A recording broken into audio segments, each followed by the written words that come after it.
Harper Audio presents Manifest Your Destiny, written and read by Wayne Dyer.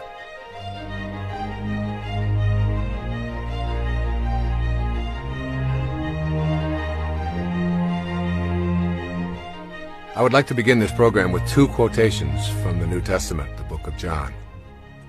I'd like you to keep them in mind as you listen to this entire program, because they really are reflective of all of the messages that are in these 9 principles.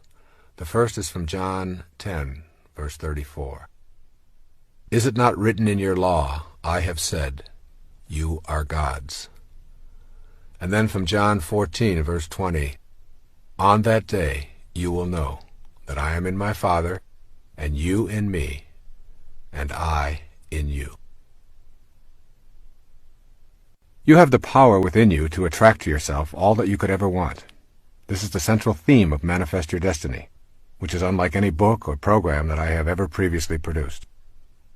I have chosen to write and talk about manifesting because I have been drawn to it, rather than because it is the next logical step in the progression of books and programs that I have produced over the past 2 decades. As I began writing, I felt a kind of humility, along with a feeling of arrogance. These feelings created questions such as, who am I to write about this capacity to manifest? Isn't this territory reserved for divine beings? What gives me the authority to tell others about an ability that is unique to the gods? These questions swirled around inside of me, and I was motivated by more self-doubt than I like to acknowledge. And then I did what I have encouraged my readers to do in my most recent book, Your Sacred Self. I banished all my doubts, and I began listening to the inner voices that kept telling me I would receive the guidance I needed, and that I would not be alone in this project. In other words, I surrendered and went deep within in my meditations and allowed myself to release all fear and doubt and simply to trust. It was at this time, as I was considering writing these principles and producing this program, even though I had no clear idea what they were precisely, nor in what order they should be presented, that I received a message from a teacher named Guruji, to whom this book is dedicated. Sri Guruji instructed me to listen to a tape on the power of manifesting and to practice in my own life what I was being taught, and then to present this manifesting technique to the world. I began to practice the manifestation principles in my daily meditations, just as they are presented in this book and in this program. I experienced astonishing results almost immediately. A few months later, I produced a compact disc and a cassette tape titled Meditations for Manifesting, and thousands of people began to use these principles and practice the manifesting meditation techniques. The results have been mind-shattering. I've heard stories of manifesting job promotions, having a baby, which was supposedly an impossibility, selling a home that had been on the market for years without potential buyers, and other stories of prosperity and healing that border on being miracles. I know that these principles work. Their miraculous power is not based on a belief, it is a knowing. I know that we have a divine power that has gone untapped primarily because of our conditioning. I know that you can begin to manifest for yourself virtually anything that you're capable of conceiving if you practice these 9 principles studiously. Make an effort to listen to these principles and begin to apply them in your daily life without judging them based on what you have been conditioned to believe about yourself as a person who is, quote, only human, unquote, and therefore limited.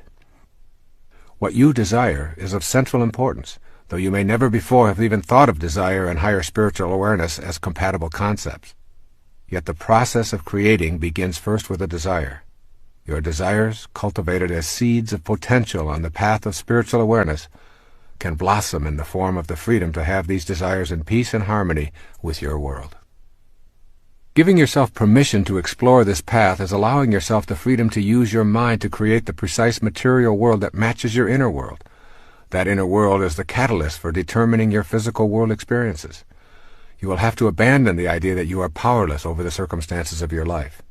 You will need to shift out of the group mentality that says you are incapable of manifesting.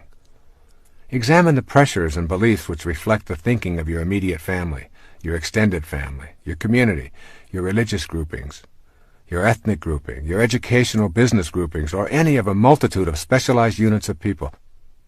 Determine the areas of your life that are jammed up with the teachings of those mindsets, causing your personal evolution to be slowed down because what you truly desire or believe is not getting any energy from your unique individuality. As you unplug your circuits from those external forces, you will see the speed of your evolvement increase drastically. If you hear a voice behind your eyeballs that says, "Move forward," You no longer wait for everyone else to make a move forward before you take your first step. When you cultivate the inner conviction to manifest from the world of the unseen into the material world, you understand that there is a universal God force that is in all things in the universe. There's not a separate God for each individual, each plant, each animal, each mineral. They are all one. The same God force that is within you and causes you to think and breathe is simultaneously in everyone and everything else as well. There is no place that it is not. Consequently, that which you perceive to be missing from your life also contains the same God force or universal intelligence that is within you. Manifesting then becomes doing nothing more than bringing into form a new aspect of yourself. You are not creating something from nothing. You're learning to align yourself with an aspect of your being that your senses have not known they could activate. You and that which you want to manifest into your life are one. As I wrote this book, I had the most peaceful experience of writing that I've ever enjoyed. What you are listening to right now is the result of these 9 principles. The key word I kept in mind as I wrote and allowed these principles to manifest through me was the word tight. That means to me no extraneous verbiage, no case studies, and a minimum of quotations. Each principle is explained in as straightforward a manner as I know how. Each came directly from my heart and not from my head. When I felt I had said what was needed to be said, and when I had provided specific suggestions for implementing the principles, I simply stopped. You are listening to the tightest handbook I know how to devise to teach the fundamental principles for spiritual manifestation. My internal knowing is that when you practice these 9 principles, you will be given guidance. You will not be alone on this journey, and you will see your desires manifest as your destiny in your daily life. Finally, you will know that your job is to say yes rather than how. I'm sending you all green lights. The first principle is called becoming aware of your highest self. Within you is a divine capacity to manifest and attract all that you need or desire. This is such a powerful statement that I suggest you listen to it over and over again and savor it before you begin this journey. Remember, within you is a divine capacity to manifest and attract all that you need or desire. Most of what we are taught to believe about our reality conflicts with this statement. I have a divine ability to manifest and attract what I need or desire.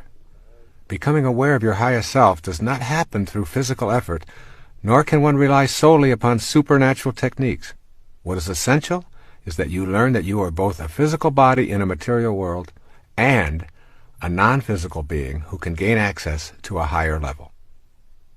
That higher level is within you and is reached through the stages of adult development. I present these stages with some degree of expertise because I've spent many years in each of them. They have been stepping stones to my awareness of my higher self. Each stage involved experiences that permitted me to move ahead in my thinking and my awareness. There are 4 stages of adult development. The first is called the athlete. The word athlete is intended as a description of the time in our adult lives when our primary identification is with our physical body and how it functions in our everyday world. This is the time when life seems impossible without a mirror and a steady stream of approval to make us feel secure.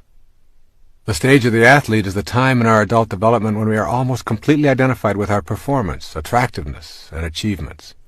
Obviously, it is healthy to take good care of your body by treating it kindly and exercising and nourishing it in the best way your circumstances allow. Having pride in your physical appearance and enjoying compliments does not mean you are body fixated.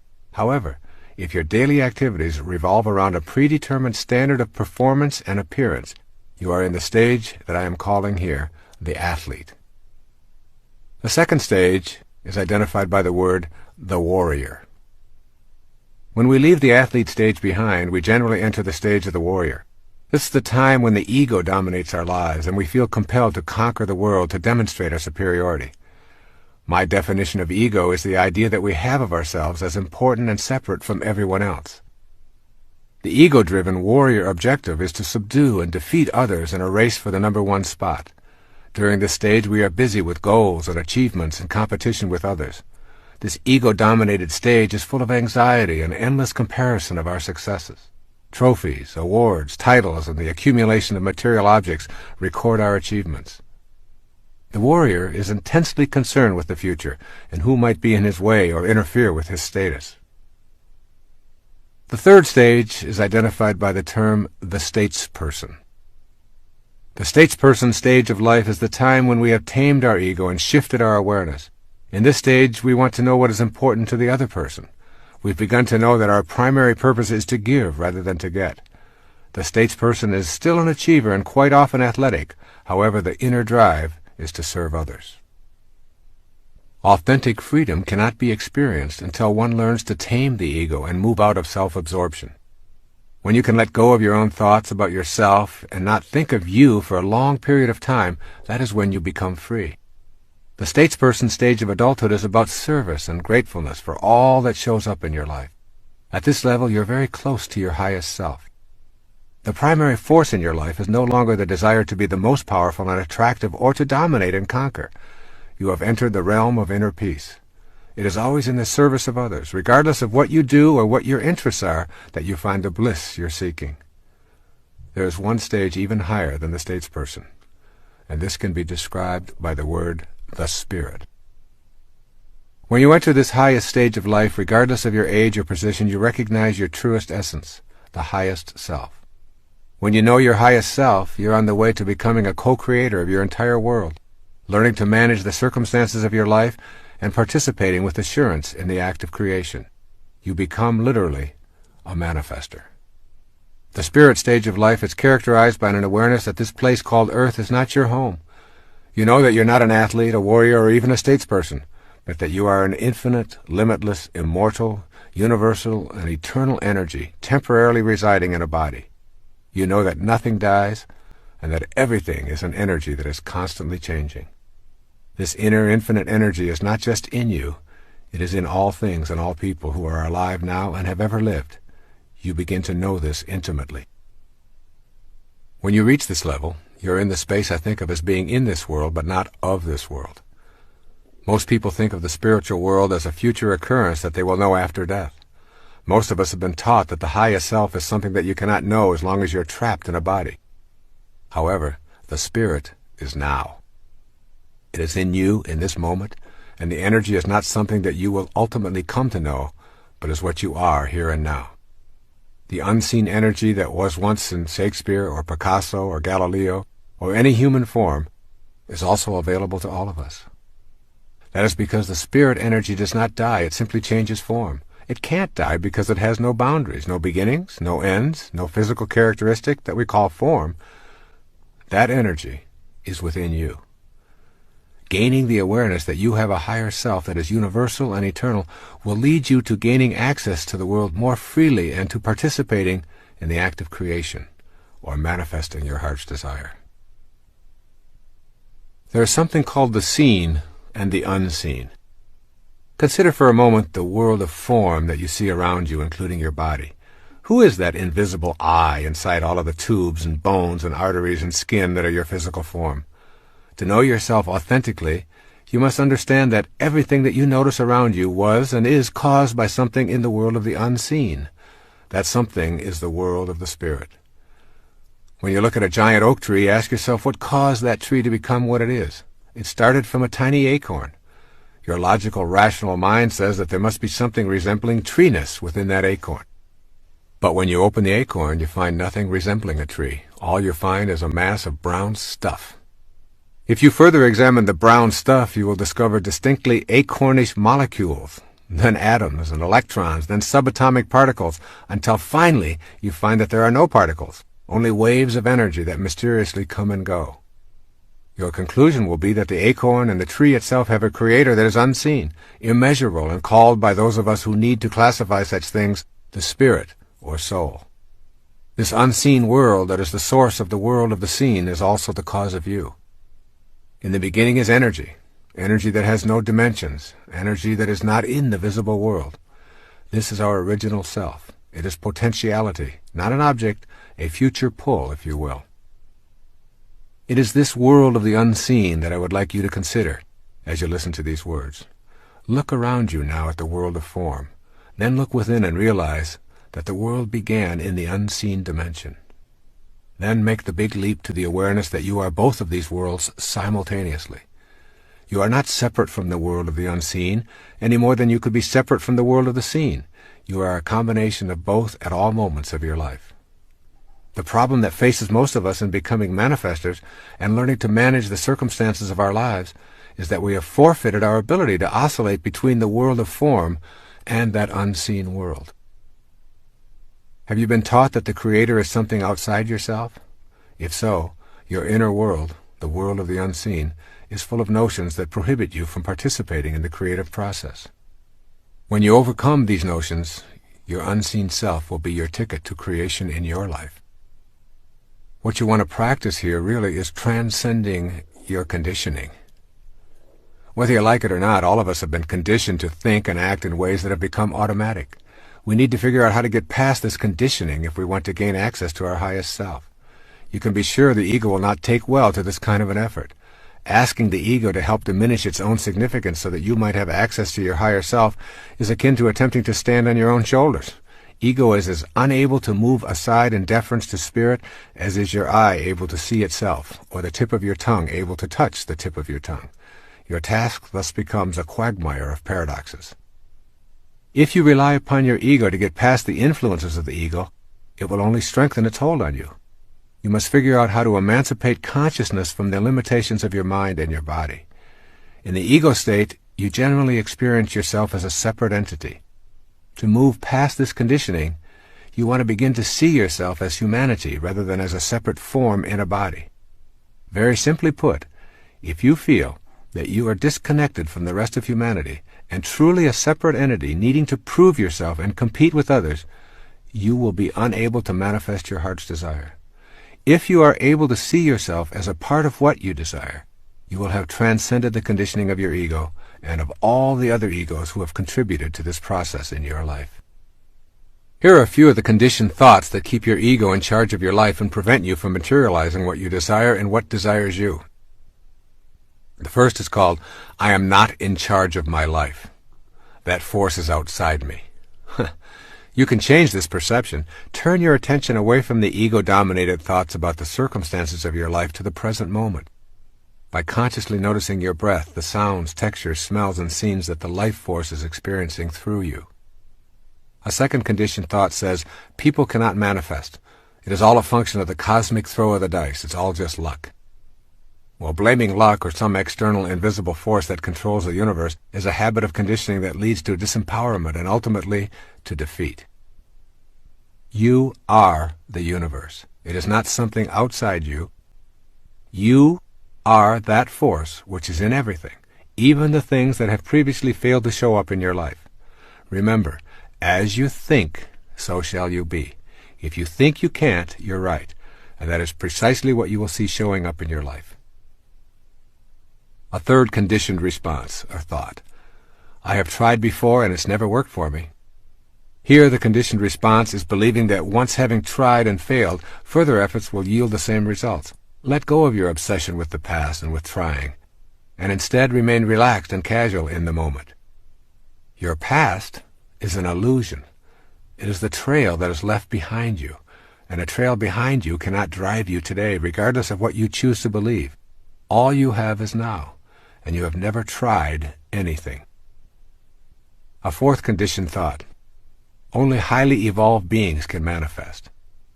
Here again, this is the ego saying that you are separate and distinct from your spiritual teachers and others who live at the highest levels. Relinquish those thoughts and replace them with seeing yourself as connected to everyone by that unseen life force that is your divine essence. The first spiritual principle directs you to overcome your conditioning. It requires you to adopt a new attitude about yourself, and then to put this attitude into daily practice.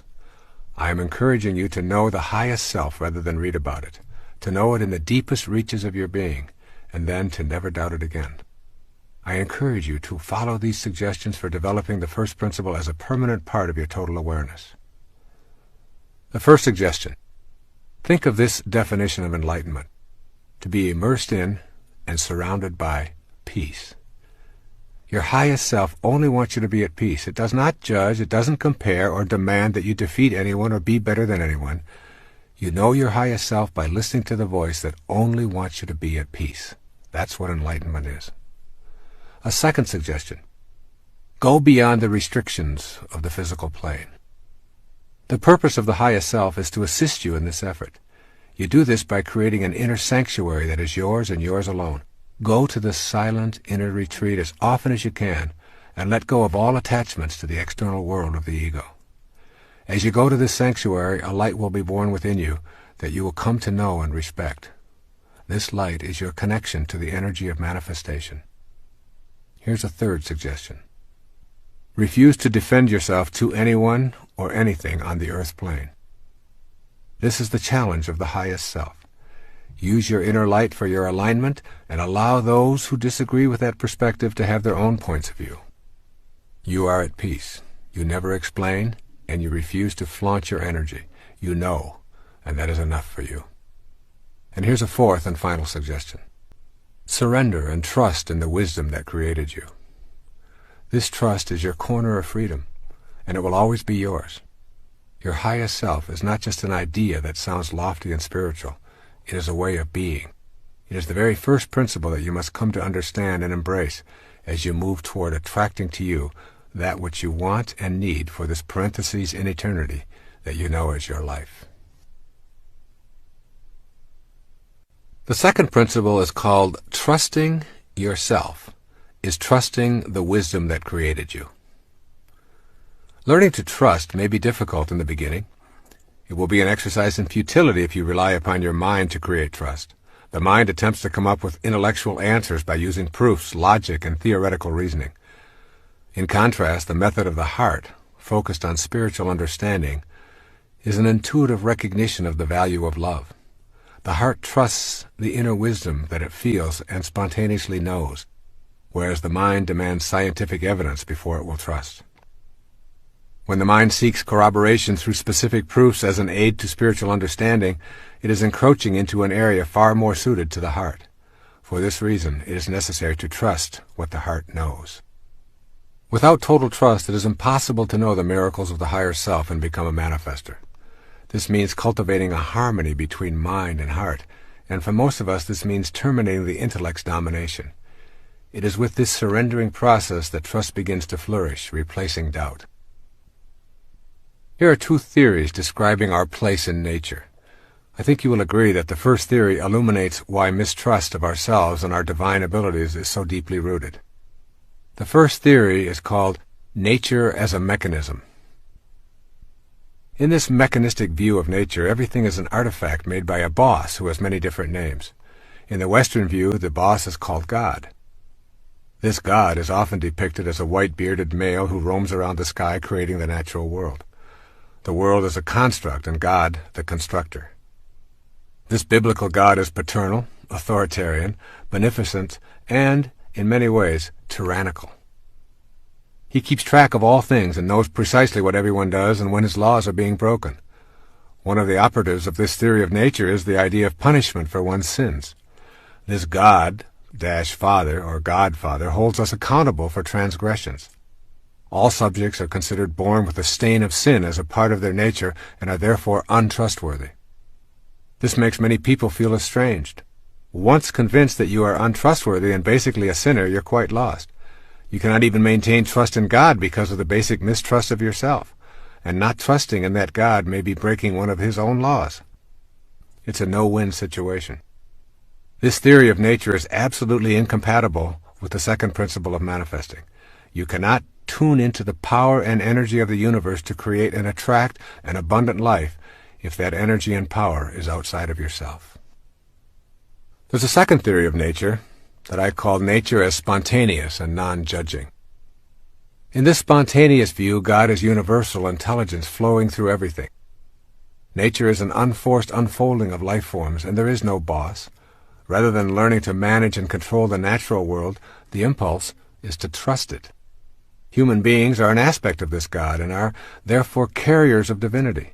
Generally, in this theory, human beings are considered the highest level of life form. Trusting this most evolved natural human includes trusting the paradox of behavior described as good and bad, selfish and unselfish, or greedy and generous, in the same manner as we respect other life forms by trusting their processes. This second principle directs us to develop an inner knowing so that the natural process of what desires us is what we desire. Think of yourself as a consciousness being played out by God, just as a wave is a part of the ocean that is being played out by the ocean itself. The unseen divine energy is the ocean that your waveform is a part of. You can call it God, ocean, or anything else. This is a profoundly exquisite realization because with it you bring to your consciousness the inner awareness that you are actually in all things. This leads to miraculous manifestations. You begin to consider what it means to be in all things at one time. Authentic trust is only available through the knowing heart.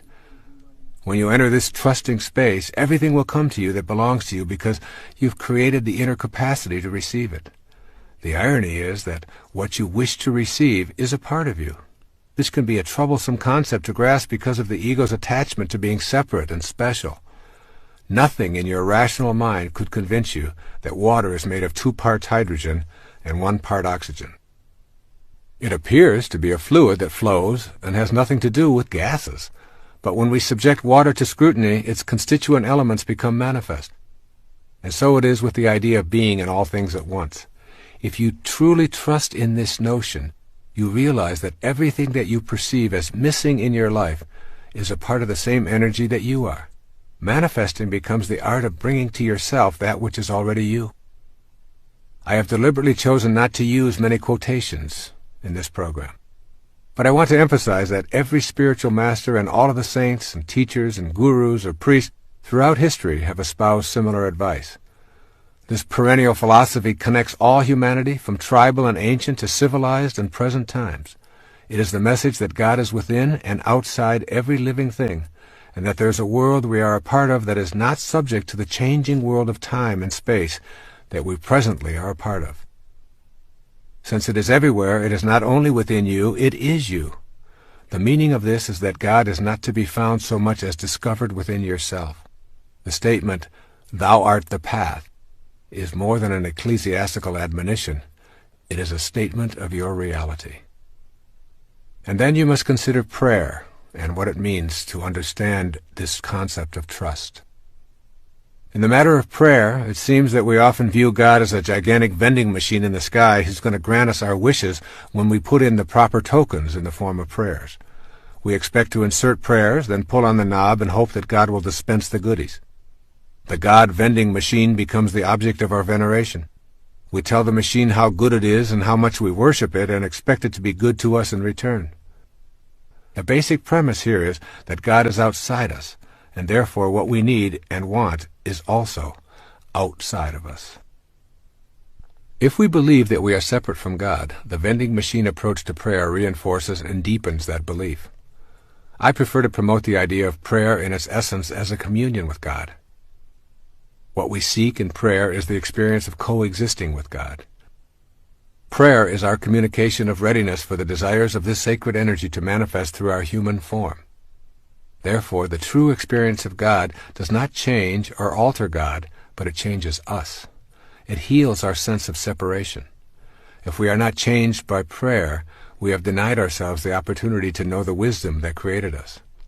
The search for happiness outside ourselves rekindles the idea that we are not whole and relegates prayer to the status of a plea to a boss God. We are then asking for favors rather than seeking a manifestation of our invisible, inspired self. Prayer at the spiritual level I'm talking about is not asking for something any more than the attempt to become a manifester is asking for something to show up in your life. What I call authentic prayer is inviting divine desire to express itself through myself. It expresses my experience of oneness with the divine energy. This may sound like a radical or even blasphemous notion, but is the source of all spiritual traditions. Here's a few examples. In Christianity, they say the kingdom of heaven is within you. In Islam, they say those who know themselves know their God. In Buddhism, they say, look within, you are the Buddha. In Vedanta, they say Atman, or individual consciousness, and Brahman, universal consciousness, are one. Yoga says God dwells within you as you. Confucianism, heaven, earth, and human are of one body. And in the Upanishads, the ancient texts of the Hindus, by understanding the self, all this universe is known. Overcoming your conditioning in this area is crucially important. Replace thoughts about your experiences with the experience of prayer. For instance, praying in this sense can be a sentence such as, "Sacredness, guide me now," or "Sacred love, flow through me now," silently reciting instead of thinking thoughts. Prayer in this form is tilling and clearing the inner self of ego chatter, so that what you desire and what desires you can grow. My own personal practice of prayer is participating in a communion with God, wherein I see God within me and ask for the strength and the inner awareness to handle whatever confronts me. I keep reminding myself that heaven on earth is a choice I must make, not a place I must find. Trust, then, is the cornerstone of my praying, and with it comes the peace that is the essence of manifesting. And this idea of peace really becomes the result of this trust. You may recall that earlier I defined enlightenment as being immersed in and surrounded by peace. The more you trust in the wisdom that creates all, the more you will be trusting in yourself. The result of trusting is that an enormous sense of peace becomes available to you. As this awareness grows, you will discover that you are a more peaceful person, and consequently, that enlightenment becomes the way of your life. Being independent of the good opinion of others and being detached from the need to be right are two powerful indicators that your life is shifting toward a consciousness of trust in yourself and trust in God. Yet there are many people in our lives who disturb our state of peacefulness. The people whom we agree with and share similar interests with us are easy to accept and actually teach us very little. But those who can push our buttons and send us into a rage at the slightest provocation are our real teachers, disguised as manipulative, inconsiderate, frustrating, non-understanding beings. The peace that is enlightenment means that you are not only at peace with those who share your interests and agree with you, and with strangers who come and go, but also with those master teachers who remind you that you still have some work to do on yourself. Peace occurs when your highest self is dominant in your life. When you begin to feel peace as the result of trust, you are enjoying a healthy soul. There are many things that you can do on a regular basis to make this second principle of trusting in the oneness a reality in your life. Here are a few suggestions to nurture trust in yourself and in that oneness. The first is called begin by admitting your confusion or failures. When you're honest with yourself about every aspect of your life, you discontinue identifying with separateness. You then become ready for the insight that trust in yourself and trust in ultimate truth are one and the same. A second suggestion is to keep in mind that you cannot go to a higher ground if you're hanging on to a lower level. You cannot leave the physical world if you're so attached to it that you refuse to let go. The concept of trust involves surrendering to and trusting the God force.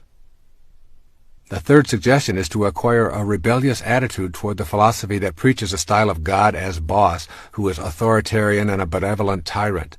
Rejection of this model does not mean that you are an atheist, but rather a believer in the true meaning of divinity. A fourth suggestion is to remember that trusting does not mean you never experience life's valleys. There will be peaks and valleys as long as you live in this physical plane. Do not abandon trust when your ego thinks things should be different than they are. It is better to embrace trust when darkness is present, knowing that light will follow. Begin to look for the lesson in the darkness, rather than cursing it. And a fifth suggestion is to take your serious problems and turn them over to God. Say something like the following: I've not been able to resolve these issues in my life.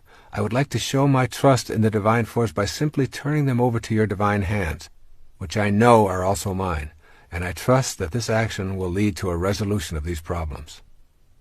A sixth suggestion is to remember that the presence of complete trust is evident in your life when what you think and feel and do are all balanced and in harmony.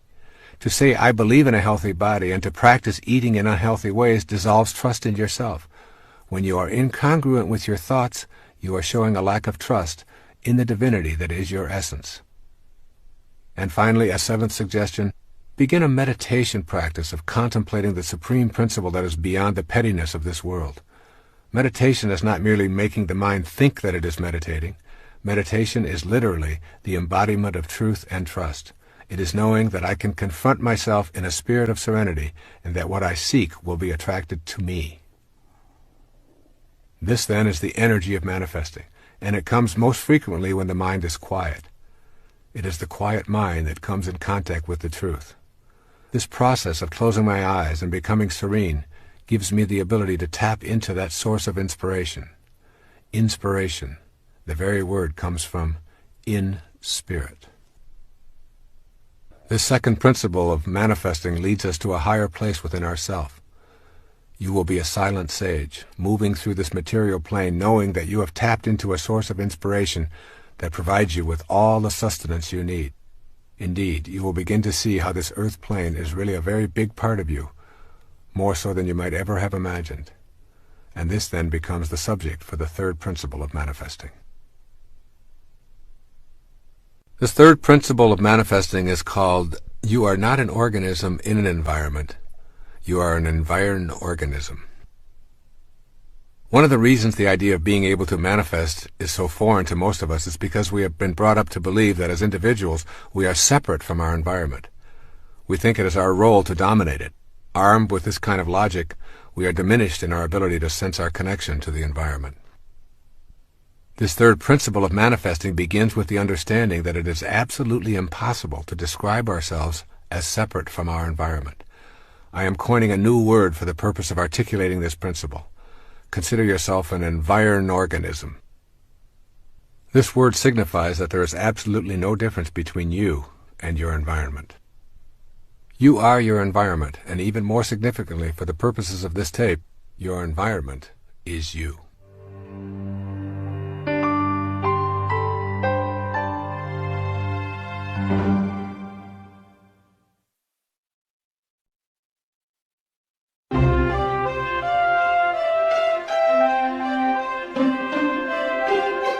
Think about your own nature as an environed organism. Try thinking of the external world, your environment, as your extended body. That is, you are not separate from the external world. In this concept, it is impossible to describe yourself without including your surroundings. In fact, it is not even possible to see or hear yourself as a separate entity apart from your environment. For example, describe yourself walking, just you walking. There cannot be walking without also describing what it is you are walking upon. Without the floor or the ground, there would only be your legs moving back and forth, and of course that's not walking. Your experience of walking also includes the air you are breathing, the gravity that keeps you from floating off into space, the pebbles or carpet or sand or cement that you walk upon. And I invite you to shift your awareness away from yourself as an organism in the environment to yourself as an extension of your environment and always inseparable from it. This means that you have to think of yourself as an individual and as an environment simultaneously. Have you ever seen a person with a front but without a back? Have you ever seen a person with an outside but without an inside? Well, these rhetorical questions are meant to stimulate you to consider how you can be differentiated and undifferentiated at the same time, and why this is important in learning to manifest your life as you choose. The nature of the physical world is essentially that of waves. Each wave of energy that makes up a physical mass has a crest or a peak and a nadir or a valley. These tops and bottoms of the waves are always easy to identify as separate, yet they are always together.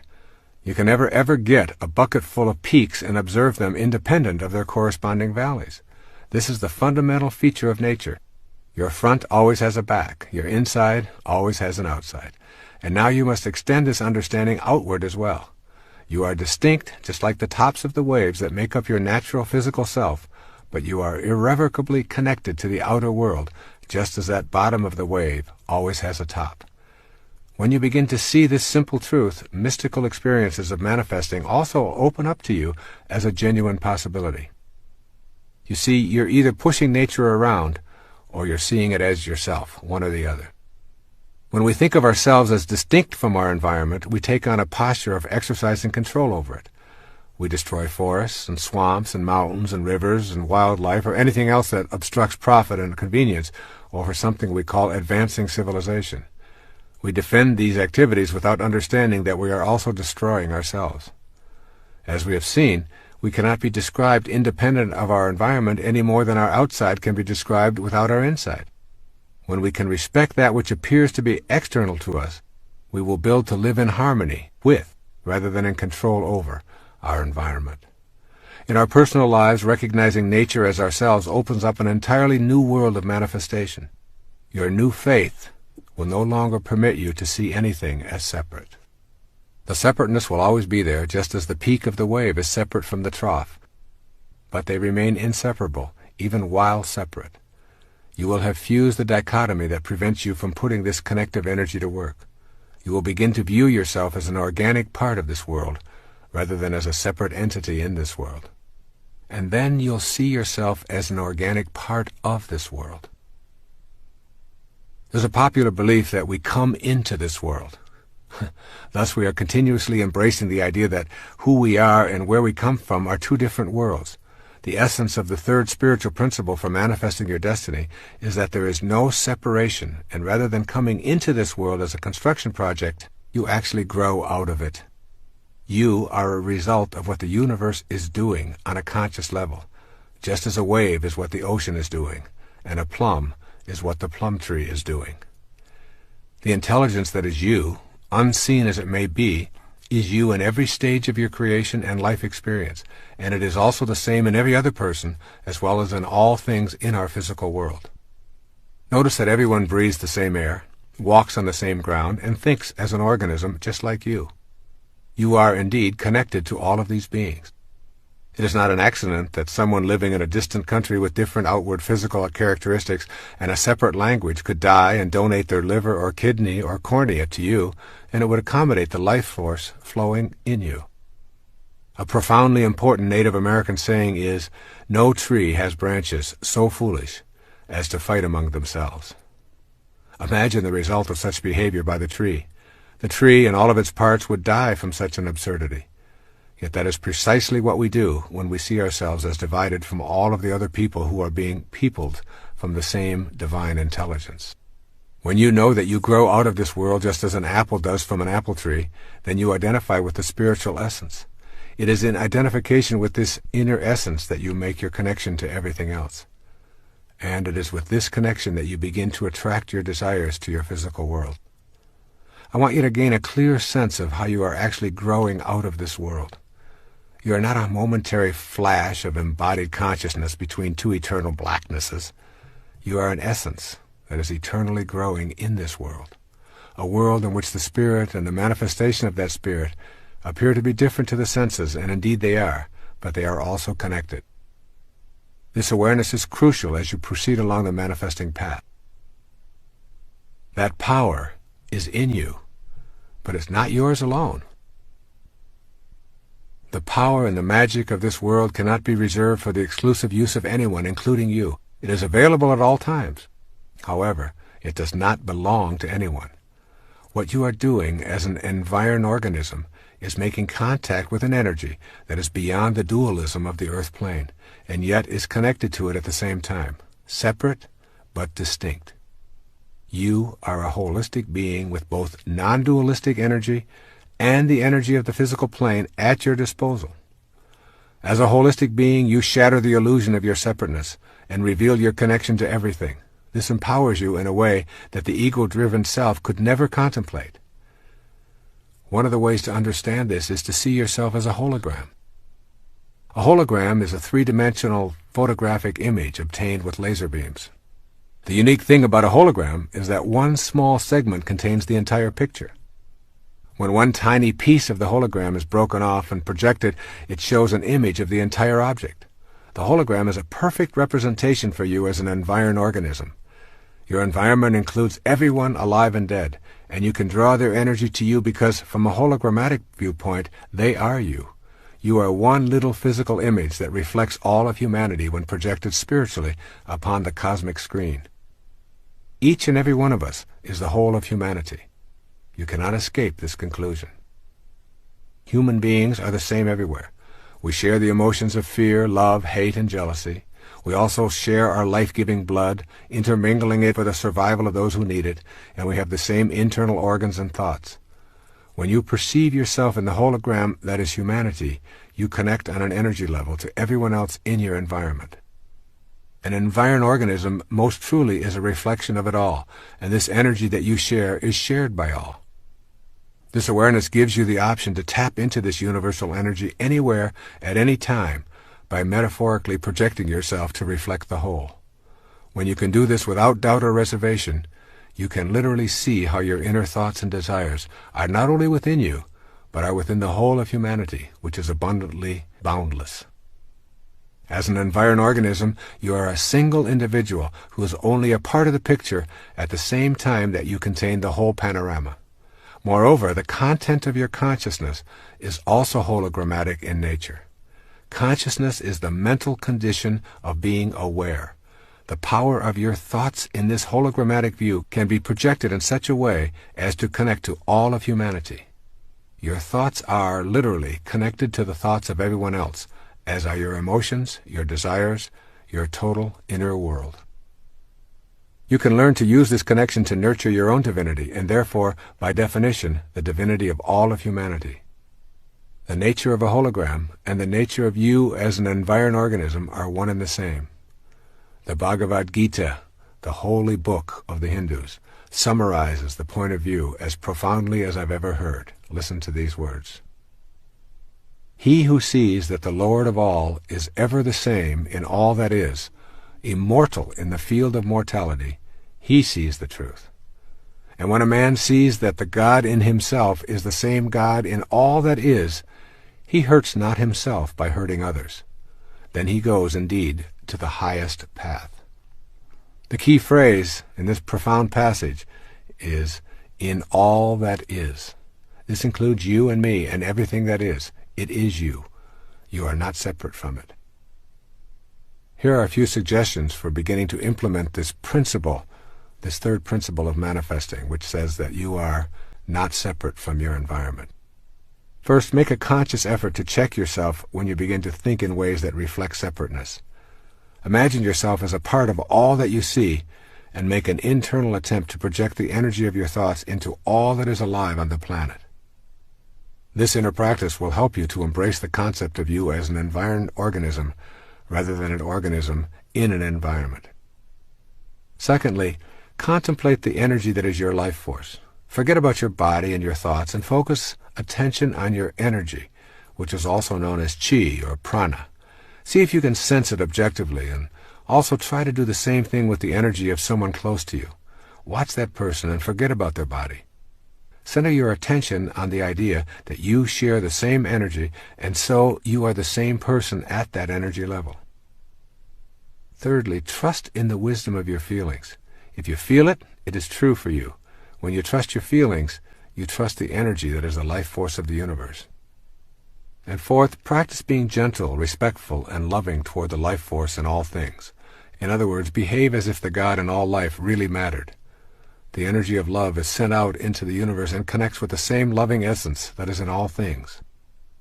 Fifth, determine that you will spend some time each day alone and in silence meditating on this principle. Repeat the principle over and over as a silent mantra. I am not an organism in an environment. I am an environed organism. By repeating these words to yourself, you will eventually begin to project this reality outward. And sixth, make the spaces of your life as sacred as possible. In your living space, bless all that surrounds you, and fill your space with the life that plants, flowers, and animals bring. Spend time contemplating your living space as a holy place. The more you bring your environment alive with sacred thoughts and feelings, the more you will feel spiritually connected. The Sufi poet Rumi, almost a millennium ago, wrote a poem that reflects this consciousness. I'd like to share it here with you. It's called The Seed Market. He says, "Can you find another market like this, where with one rose you can buy hundreds of rose gardens?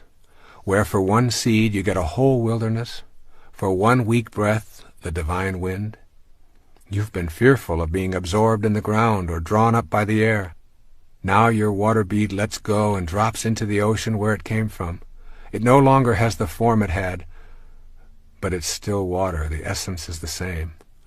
This giving up is not a repenting, it's a deep honoring of yourself. When the ocean comes to you as a lover, marry at once, quickly for God's sake. Don't postpone it. Existence has no better gift. No amount of searching will find this. A perfect falcon, for no reason, has landed on your shoulder and become yours. A seventh suggestion is to become aware of how your judgments prevent you from connecting to whatever you are judging. A judgment is a definition of yourself as separate from that which you are judging. Remember that it is possible to look out on the world and not condemn it, to have absolutely no judgment or interpretation of it, but to just allow it to be. And an eighth suggestion: have fun with the idea of yourself as a hologram. If you remember that you are a tiny piece of humanity reflected in your own little image and personality, then you have a green light to reflect the humanity that you would like in your world. You are one tiny bit of a 6 billion or so piece hologram, and you reflect all of those 6 billion pieces at every given moment of your life. This is the third principle of spiritual manifestation. We are all simultaneously our own beings and all that is outside us as well. We cannot ever separate ourselves from our environment while we are in a physical body. Knowing this puts us in touch with the energy of attraction. That is the subject matter of the fourth principle. The fourth principle of spiritual manifestation says, you can attract to yourself what you desire. The central notion of manifesting is the understanding that you have within yourself the ability to attract the objects of your desire. Now, this may still seem to you to be out of your power, but if you have understood the previous three principles, then you're beginning to know that this power is within you. Being able to attract your desires may seem more likely when you consider how things move from the world of the formless into the world of the form. In one of the most intriguing sentences in the New Testament, St. Paul addresses this process of creation. He says it this way: things which are seen are not made of things which do appear. St. Paul is telling us that the creative energy is neither solid nor restricted. The physical world of form originates in something other than the form itself. St. Paul's words form the basis for my writing about this principle and for several of those to come in this tape. I believe they suggest how energy informs our ability to attract what we desire. St. Paul is giving us a clue about bringing our desires into the world of matter. Energy then becomes a force that we can tap into. In a film about his boyhood, Albert Einstein describes picking up a compass and watching it in fascination as the needle moved when he changed direction. He said that he became obsessed with understanding the invisible force that moved the compass needle. Where was the force located? Who controlled it? Why did it always work? Like magnetism, there is a force that has many characteristics that are quite impossible to detect with our physical senses. We call this force energy. Energy is in all things in our universe and has an impact upon objects around it with something that we describe as the power of attraction. In magnetic fields, we can easily see it at work, yet we're unable to detect the formless energy with our sensory apparatus. The force is there, attracting and repelling, and it is everywhere on our planet. If it is everywhere, then it is also within us. It seems unlikely that our senses will inform us any better than they help us comprehend how a magnetic pole works. We can see the results, but the force itself is always elusive and in motion. The essence of this fourth principle of manifesting is that we can utilize this energy because we are this energy. We can use this universal energy to bring to us objects of our desire because the same energy that is in what we desire is also in us, and vice versa. It is simply a matter of alignment and will that allows us to tap into this force. Bringing things into the physical world is a process that we call creation. What we create involves the use of the same power that is in all that is created. It is only a matter of degree. There's absolutely no difference in the power that brings something from the world of waves into the world of particles and the power that brings your thoughts or mental pictures into form. I encourage you to listen to this again and again and commit it to memory. The world of spirit from which all matter derives and the world of matter comprise one harmonious whole. They are separate but always together, just like the peak of the wave and its base, separate but forming an inseparable whole. Think of manifesting as nothing more than transforming waves of possibility into particles of reality. The transforming process requires energy. This energy is invisible, but is always in everything, including us. Your mental pictures are related to this power of attraction. There is a power within you that allows you to form a thought or a picture. This mental picturing power is the energy of attraction that is in all creative processes. It is different in degree, but nevertheless identical with the power of attraction. This power is the very substance of life. You can't see, touch, or hear this power, but it is within you. In using this power, you are not in any way attempting to change or interfere with the laws of nature. You are fulfilling the laws. This undifferentiated power is the basis for the mysterious attraction that draws your desires to you. Think of yourself as a way that God has of particularizing. Then see your ability to formulate mental pictures as the divine creative power energizing through you. Can you see that the same creative energy that particularizes as yourself is what you use to manifest your desires? This power thrives on happiness, love, joy, contentment, and peace. The more blissful and loving you are, the more the divine spirit particularizes within you and the more godlike you become. It is through your thoughts, or how you use your power to create a thought, that all creative energy is attracted to you. If your mental pictures are of being surrounded by things and conditions that you desire, and they are rooted in joy and faith, your creative thoughts will attract these surroundings and conditions into your life. The power to even have a thought is a divine power. With this recognition of its sacredness, you form a vision or a mental picture. Finally, you hold it lovingly in place with the inner knowledge that the God force that brought everything in the universe into existence also created you. The form that this energy will take will be controlled and directed by your will or your mental picturing. It is waiting to take any direction you decide. There is a practice of mental picturing that you can master. The most important thing to remember as you practice mental picturing for the purposes of manifesting your desires is that humans never create anything. Our function is not to create, but to attract, combine, and distribute what already exists. Creations are really new combinations of already existing materials. There is one indispensable condition for the manifestation of your mental picture into the visible and concrete world: the necessity of picturing the fulfillment of your desire as if it is already accomplished on the spiritual plane. That's right. You must know within yourself that on the invisible level of your being, what you desire is already in place.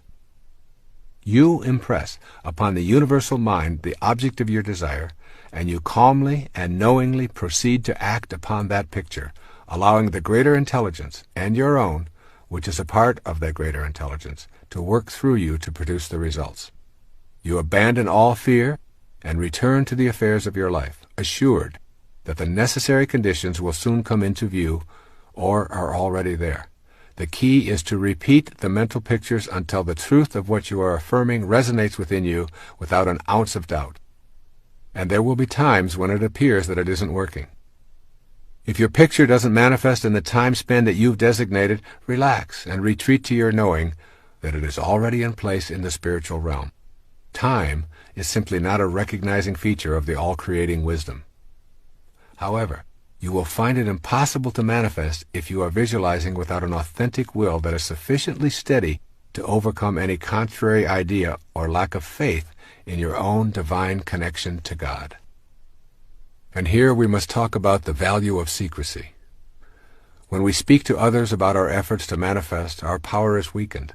In general, when we describe these activities, it is because the ego has entered the picture. This kind of approach considerably dissipates our power of attraction. Maintain privacy concerning your own unique powers to attract to you what you desire. In order to tap into the extraordinary energy and use it in the co-creation process, it must remain yours and yours alone. The moment you discuss it with anyone who is alive today is the moment it diminishes.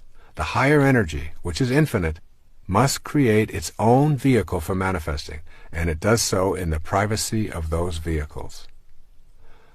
We are talking here about a vital force, a God force.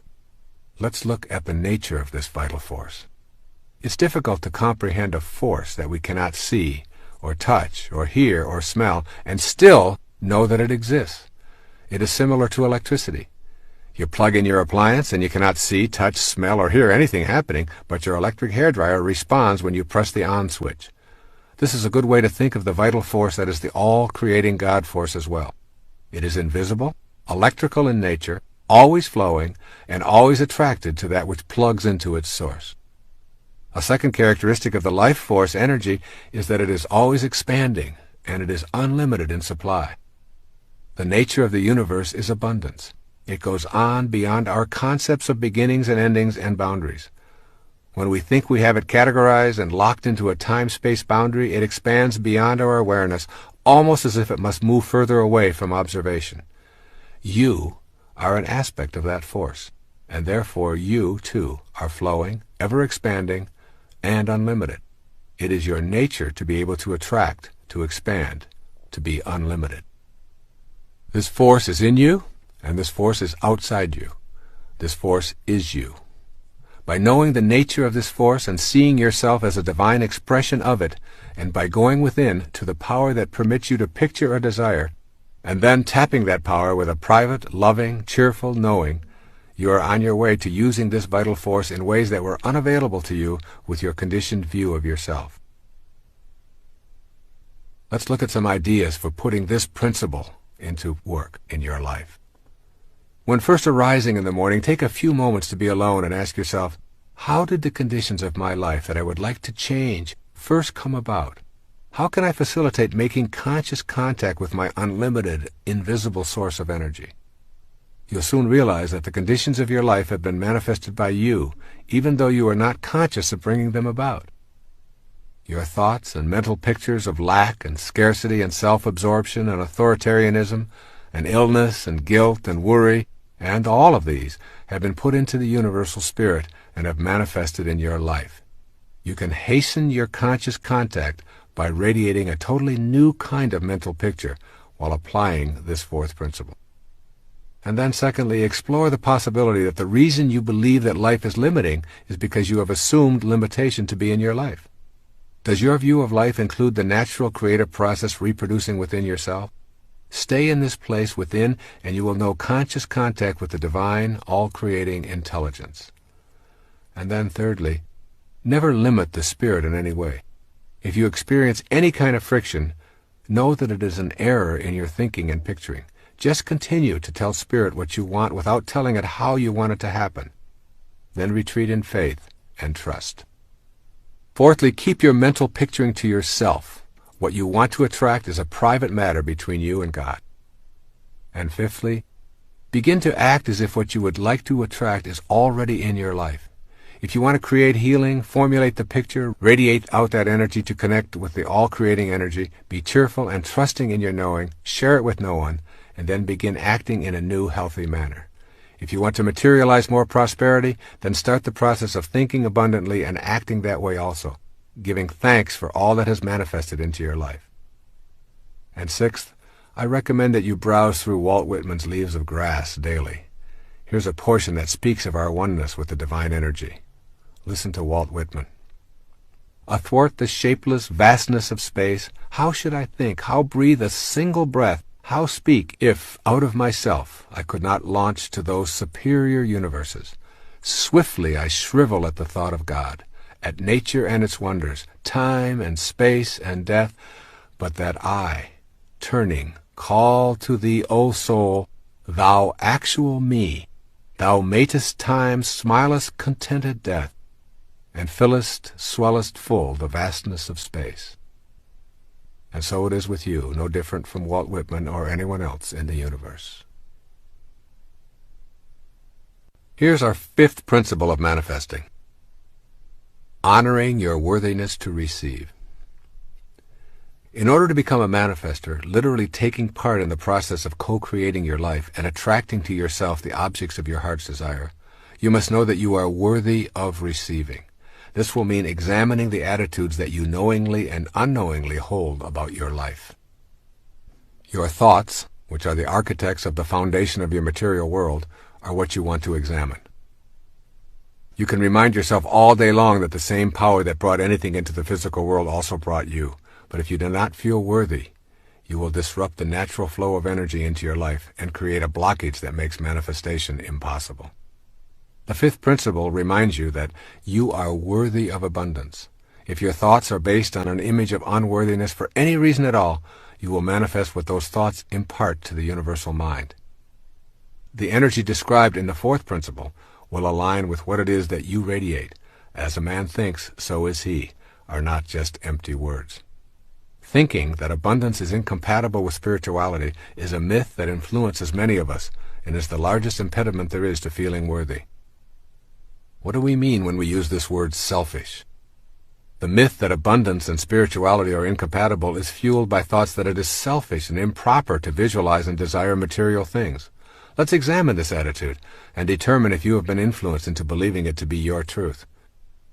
Take a look around your world and notice the abundance and endlessness of our universe. It goes on and on, beyond our ability to imagine its vastness. This abundance flows from the same energy that comprises our fundamental essence. It is you. You are it. Material form is how spirit makes itself known to us while we are in form ourselves. Spirit manifests in trees and oceans and fish, birds, minerals, vegetables, flowers, and you. Matter is not an illusion or something that ought not to be, but it is the necessary means through which spirit differentiates itself on this plane of existence. To feel that it is selfish or non-spiritual to desire and manifest is to divide the world of spirit and the world of matter into polar opposites. When we adopt an attitude of spirit being incompatible with matter, we are denying the spirit that is in matter as its originating energy. We also deny the validity of ourselves as spiritual beings. When we shift to seeing that together they comprise one harmonious whole, we remove the stigma of selfishness. Just as each one of us is one harmonious whole comprised of spirit and matter, so too is the entire universe. The process of life taking form is a mystery. That mystery is governed by a creative energy that is knowable when we genuinely feel worthy of receiving its blessings in form. Abundance is the way of the creative force in the universe. You are entitled to have abundance in your life and to radiate prosperity to all that you encounter in your world. Nothing is gained by making yourself small and insignificant other than to manifest smallness and insignificance into your life. There are some core components of worthiness. Everything you need to master in order to make this fifth principle a working model in your life is available as a mental activity. You do not need to go out into the world and conquer it in any way. It is simply a matter of changing your mind about your basic worthiness to receive all of God's blessings, be they material or otherwise. Here are 5 major perceptions of beings who know they are worthy and deserving of all of God's blessings. The first says, "My self-esteem comes from myself." This person's statement of his or her inner perceptions might be something like the following: "As a child of God, my worthiness is a given. I am not divided into spirit and body. Rather, I am a part of the all-knowing creation called God itself." Too often the ideas of other egos are what constitute our impressions of ourselves. We listen to the admonitions of others who have low self-regard and who are attempting to exert influence and power over us.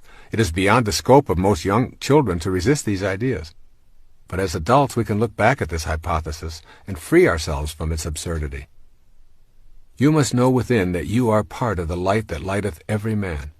You are evidence of the existence of God, and in your own particularized individuality you have God within you. Therefore you must be able to say with conviction, "God is me, and I am God." It is this truth that will free you from your feelings of unworthiness to attract to yourself all that you desire. Your desires are the very tools that allow you to grow and experience the perfection of the universe. They take you beyond any limitations that you might have embraced and lead you to a higher spiritual awareness. Even the idea of achieving enlightenment and mastery is a desire, and one you must honor. A second statement of those who feel worthy: I accept myself without complaint. A person with this self-perception thinks something like the following: I am willing to face everything about myself without lapsing into self-contempt or repudiating my essential value as a piece of God. Self-acceptance is something that must be unconditionally known within ourselves. To accept oneself is not necessarily to accept every behavior. Rather, it is a refusal to engage in sabotaging acts of self-loathing. If you are in a state of self-rejection, you cannot feel worthy of the munificence of the universe. Your inner energy is centered on what is wrong with yourself and with complaining to yourself and anyone who will listen. Self-acceptance is nothing more than a shift in consciousness. It requires only a change of mind. If your hair is falling out, then you have the choice to mask it, worry about it, or accept it. Acceptance means that you honor your body and the divine intelligence that is at work. And when someone else implies that you have a problem because your hair is falling out, you don't even know how to relate to their observation. Acceptance removes the label of problem.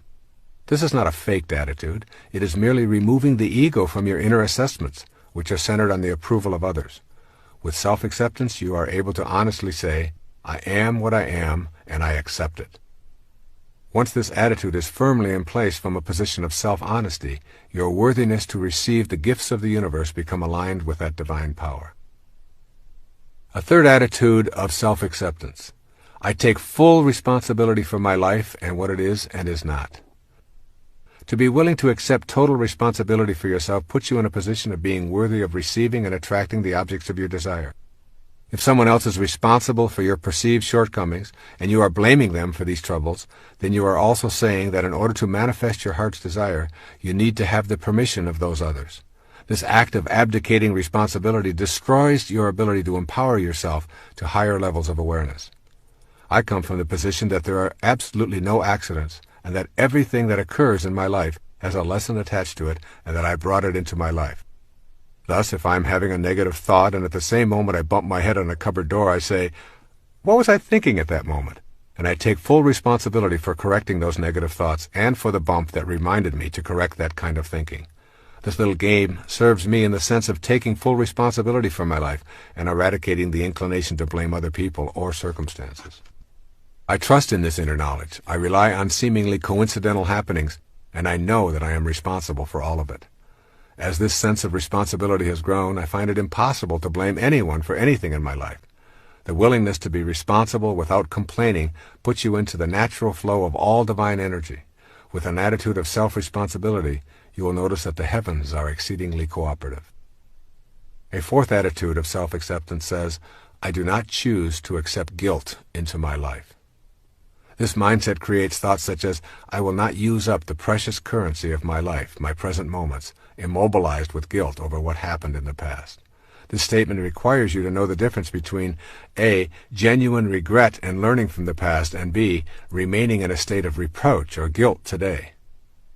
Learning from one's mistakes and taking corrective action are spiritually and psychologically sound practices. You did it, you didn't like the way you felt afterwards, so you decide not to repeat the behavior. That is not guilt. Guilt is when you continue to feel immobilized and depressed. Those feelings keep you from living effectively in the present.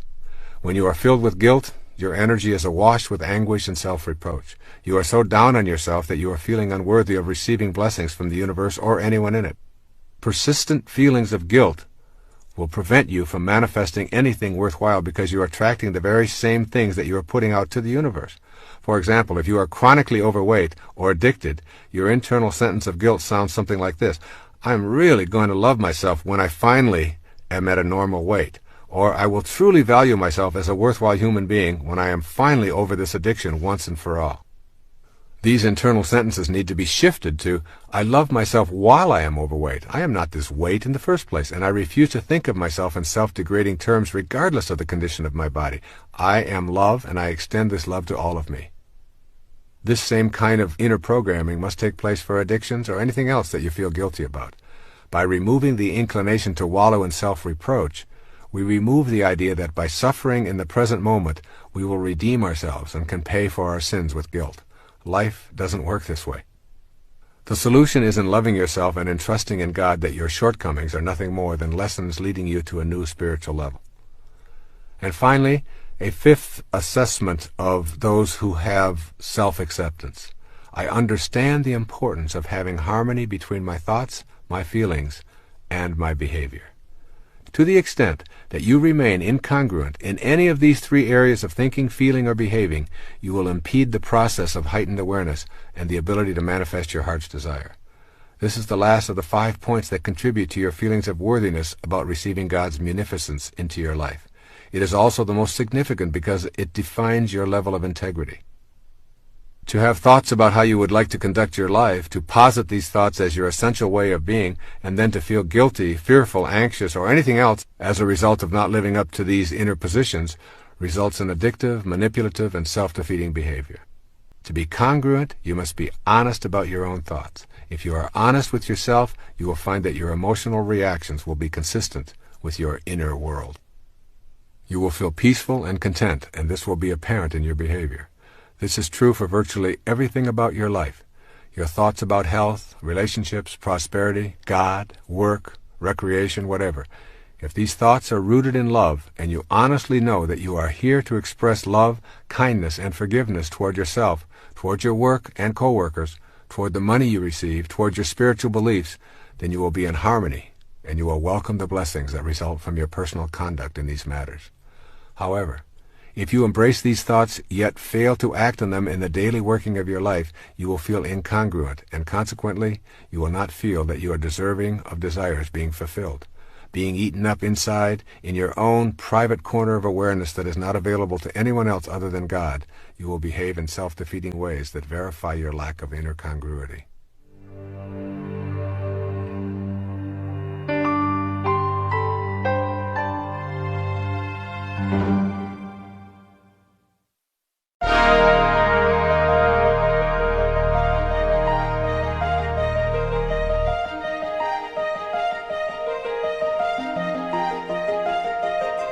These 5 attitudes provide you with the tools for creating an inner atmosphere of worthiness. They all reflect an ability to live peacefully in the present moment and to discard many of the attitudes of your past that keep you in a constant state of feeling powerless and unworthy of being able to manifest more blessings and happiness into your life. And then it's necessary to begin to look at how you can unbond yourself from your past wounds. The inclination to bond to our wounds, rather than move past them, traps us in a constant state of feeling unworthy. A person who has experienced traumatic events in life, such as incest, or abuse, or sexual molestation, or the death of loved ones, or traumatic illnesses, or accidents, or family disruptions, or drug addictions, can become bonded to them and replay them for attention or pity. Very often the tale of these woes is told with a sort of urgency for the listener to know how horrible the wounding was and still is.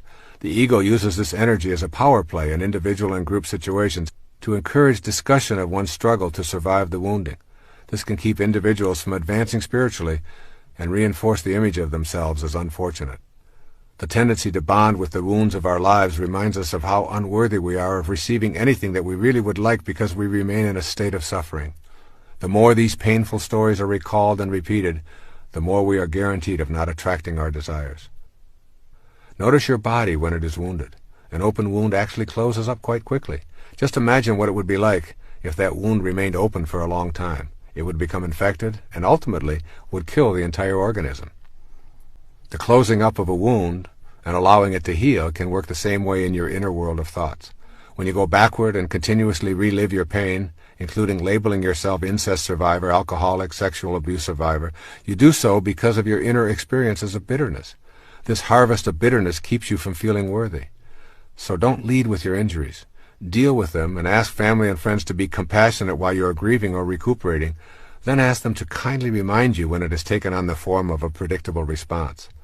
The way out of bonding to your wounds is through forgiveness. Forgiveness is the most powerful thing you can do for your physiology and your spirituality. Forgiveness means that you fill yourself with love and you radiate that love outward and refuse to hang on to the venom or hatred that was engendered by the behaviors that caused the wounds in the first place. Forgiveness is a spiritual act of love for yourself, and it sends a message to everyone, including yourself, that you are an object of love, and that is what you are going to impart. Feeling worthy is essential to being able to attract to yourself what you desire. It is simply a matter of common sense. If you don't feel that you deserve something, why would the divine energy that is in all things send it your way? Let's look at a plan for adopting and honoring your worthiness to receive and attract from the divine source. The word inspiration literally means to be infused with spirit. In spirit, if you will. Practice doing what you love and loving what you do each day. This puts you in spirit and literally provides you with the enthusiasm for being a worthy recipient of God's grace. The word enthusiasm comes from the Greek root entheos, to be filled with God. Then make every effort to remove internal habits of pessimism, negativity, judgment, complaints, gossip, cynicism, resentment, and fault-finding from your vocabulary and your inner dialogue. Replace them with optimism, love, acceptance, kindness, and peace as your way of processing your world and the people in it. Then give yourself quiet time each day to erase feelings of unworthiness. And also read spiritual literature and poetry and listen to soothing classical music whenever possible. I have found that simply reading the poetry of Walt Whitman or Rabindranath Tagore or Rumi puts everything into a more sacred perspective for me. This beautiful poem from Khalil Gibran's The Prophet is an example of such literature. Pay particular attention to the words, "Your hearts know in silence the secrets of the days and nights," and "For the soul walks upon all paths." Here's Khalil Gibran on self-knowledge. And a man said, "Speak to us on self-knowledge." And he answered, saying, "Your hearts know in silence the secrets of the days and nights, but your ears thirst for the sound of your heart's knowledge. You would know in words that which you would have always known in thought. You would touch with your fingers the naked body of your dreams. And it is well you should. The hidden wellspring of your soul must needs rise and run murmuring to the sea, and the treasure of your infinite depths would be revealed to your eyes, but let there be no scales to weigh your unknown treasure, and seek not the depths of your knowledge with staff or sounding line, for self is a sea boundless and measureless. Say not, I have found the truth, but rather, I have found a truth. Say not, I have found the path of the soul. Say rather, I have met the soul walking upon my path. For the soul walks upon all paths. The soul walks not upon a line, neither does it grow like a reed. The soul unfolds itself like a lotus of countless petals. Allow yourself to be surrounded by things of beauty as much as possible. Each evening I leave my typewriter and I go out to the beach and I experience the magnificence of the sun setting over the Gulf of Mexico. To be a part of this sunset fills me with a sense of home beyond this planet and opens me up to the deeper nature within myself. I could never feel unworthy of the grace and munificence of the universe when I'm immersed in such beauty. Virtually any experience of beauty has a tendency to remove doubt about your own divinity and connection to the ultimate truth that is in everything and everyone. And then practice kindness toward yourself and others as frequently as possible. Give up your need to be right and to win in favor of being kind, and you will soon know the bliss of inner peace. Remember, your highest self only wants peace. When you are practicing kindness, peace shows up right on schedule. When you are at peace with yourself and your world, you know that you are a worthy recipient of all that comes your way. Make it your own special mission to be kind to others each day at least once, and to extend the same privilege to yourself as much as possible. Also, begin to process the universe as a friendly rather than an unfriendly place. Place all of your wounds from the earlier stages of your life into the category lessons for life. Remember, for every act of evil, there are a million acts of kindness. This universe runs on the energy of harmony and balance. Breathe in that energy and breathe out the ideas of your being life's victim. And finally, say it over and over until it registers. I am what I am, and I am worthy of the abundance that is the universe and all that is in it, including me. You are now on a path of knowing you are worthy of attracting and manifesting in your world. You are aware of your highest self. You trust in yourself and the divine wisdom that created you. You know that you are not separate from your environment and that the power to attract is within you. The next principle involves the energy of love and how important it is to know and experience it in all of your being before you begin applying the last three principles of manifestation. Our sixth principle for spiritual manifestation is called connecting to the divine source with unconditional love. There's a wonderful quote from Mirabai. It says this, as she talks about herself. Mirabai knows that to find the Divine One, the only indispensable is love.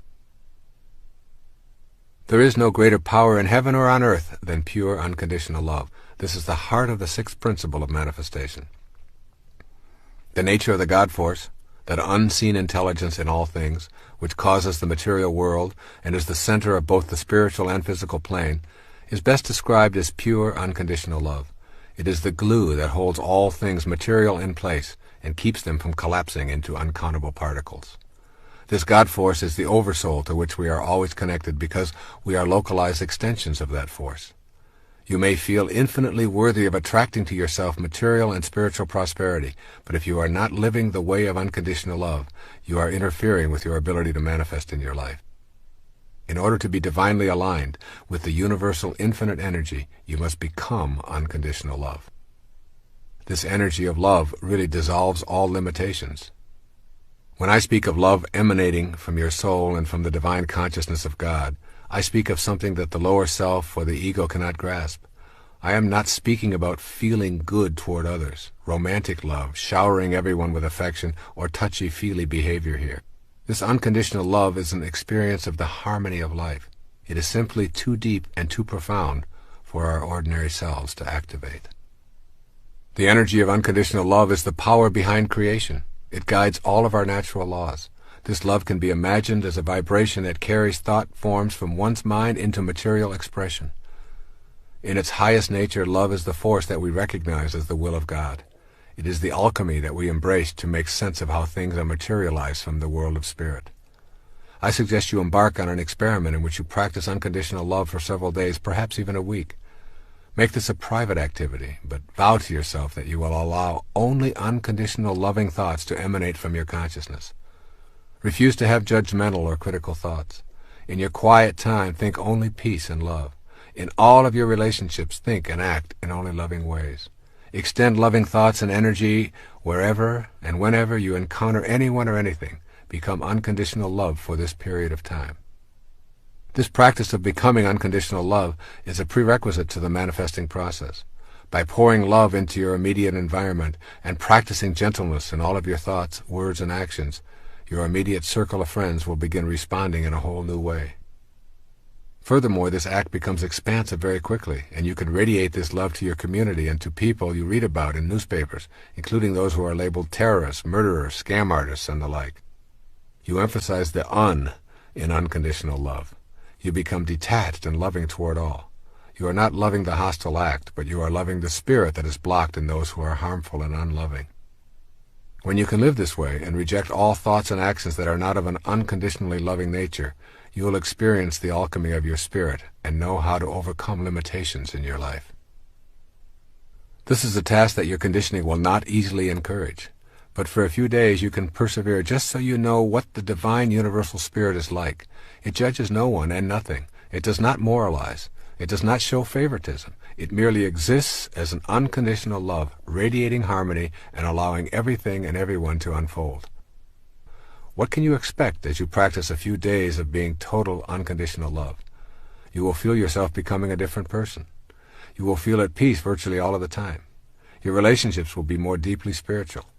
Most significantly, you will begin recognizing the coincidences of your life with greater regularity. Your thought forms of unconditional love will begin to produce what you desire without your even being aware of how it is happening. There's an oft-quoted passage in the New Testament that seems appropriate here. It's Corinthians 13 on love. And now I will show you the most excellent way. If I speak in the tongues of men and of angels but have not love, I am only a resounding gong or a clanging cymbal. If I have the gift of prophecy and can fathom all mysteries and all knowledge, and if I have a faith that can move mountains, but have not love, I am nothing. If I give all I possess to the poor and surrender my body to the flames, but have not love, I gain nothing. Love is patient. Love is kind. It does not envy. It does not boast. It is not proud. It is not rude. It is not self-seeking. It is not easily angered. It keeps no record of wrong. Love does not delight in evil, but rejoices with the truth. It always protects, always trusts, always hopes, always perseveres. Love never fails, but where there are prophecies they will cease, and where there are tongues they will be stilled, and where there is knowledge it will pass away. For we know in part and we prophesy in part, but when perfection comes the imperfect disappears. When I was a child, I talked like a child, I thought like a child, I reasoned like a child. When I became a man, I put childish ways behind me. Now we see but a poor reflection as in a mirror. Then we shall see face to face. Now I know in part, then I shall know fully, even as I am fully known. And now these three remain: faith, hope, and love. Yes, and the greatest of these is love. I'm well aware of the improbability of living an unconditionally loving life in all of our moments. I imagine your ego is protesting that this idea is absurd because you are only human and humans have shortcomings. Nevertheless, I ask you to do this exercise for a few days or a week. You see, I know that it will become habitual when you feel the richness of your life with this new awareness. There's something that is called the process of detached observation. One of the great meditation exercises that I learned many years ago involves imagining lifting yourself out of your body and floating into space so far that you are actually observing the entire planet. If you do this, try to imagine what the earth is like without you on it. It is a very difficult task for your ego to even contemplate the world without you on it.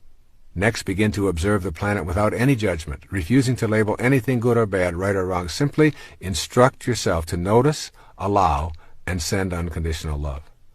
The process of being a detached observer occurs in the silence of your contemplations or meditations. Begin by seeking out time to be quiet and enter this inner place of love. It is in that silence that you will come to truly know the divine energy of unconditional love. It's a difficult thing for our egos to contemplate this concept of oneness. Unconditional love and becoming a co-creator in your life is possible when you know that God is not separate from you. You and God are one and the same. In the New Testament, Jesus says to the multitudes, "I have said, ye are gods."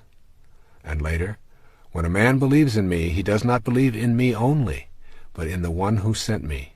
When he looks at me, he sees the one who sent me."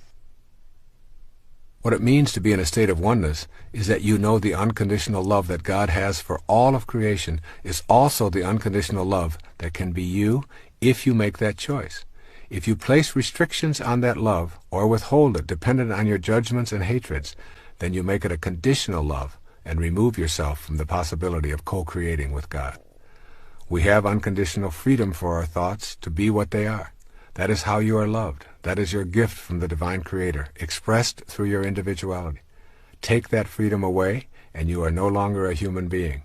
You lose your humanity when you lose the unconditional love that allows you to think as you choose. Now suppose that you're able to function in the same unconditionally loving way, simply allowing without judging. You would be experiencing oneness. Your will and God's will would not be in conflict. Use this love for the purpose of creation. Every moment that you create by radiating unconditionally loving thoughts is a reflection of the same love that was responsible for your creation.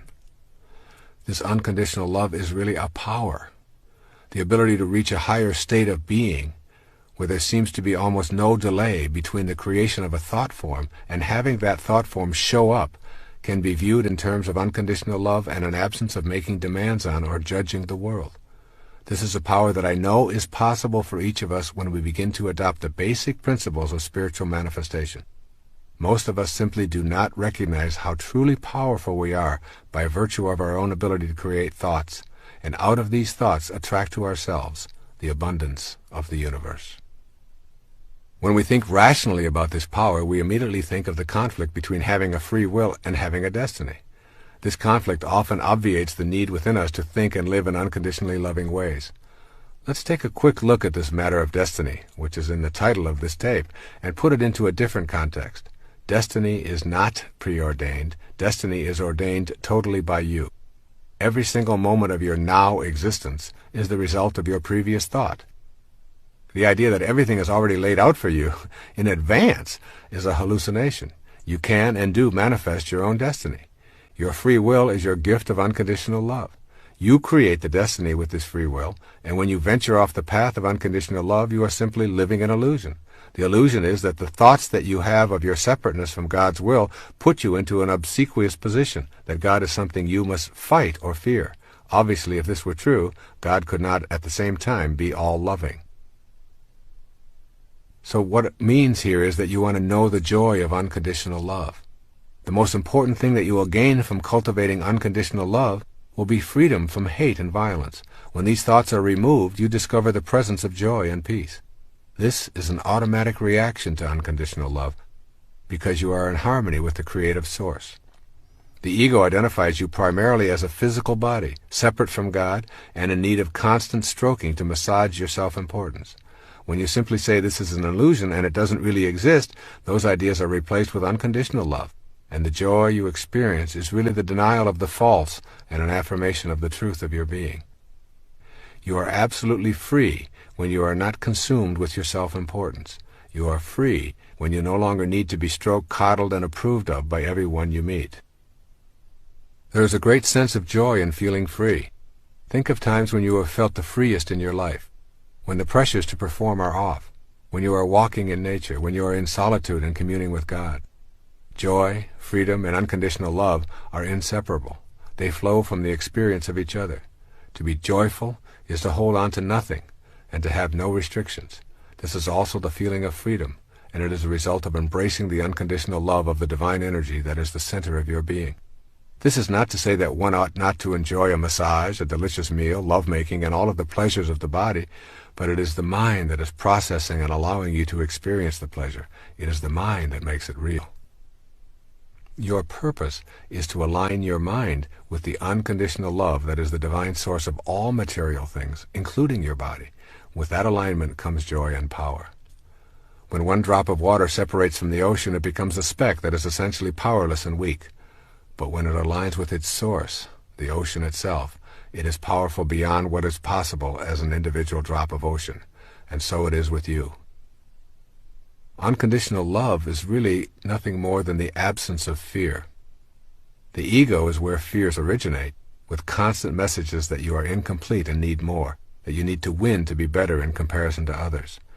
With its unceasing pressure, the ego keeps you in a constant state of turmoil and anxiety. Here is where all fears are birthed and nurtured within you. To accept unconditional love as your premise for living, you will have to tell the ego that there is no need to prove anything, and that all you want or hope for is already here. With this kind of declaration, fear is removed from your life and is replaced with love.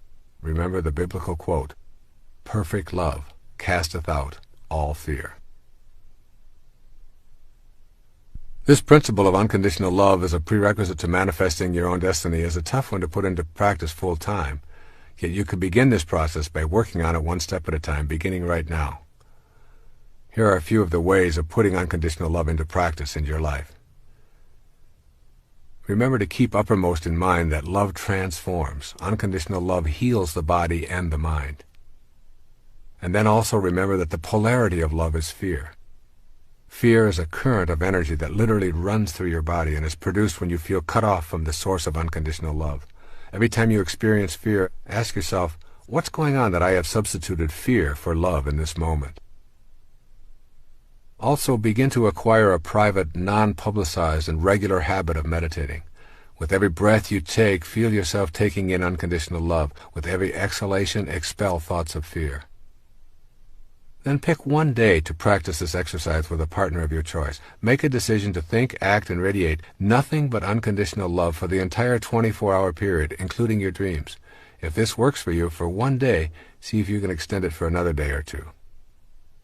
Also, try making a decision to turn over your most difficult challenges in the area of unconditional love to God.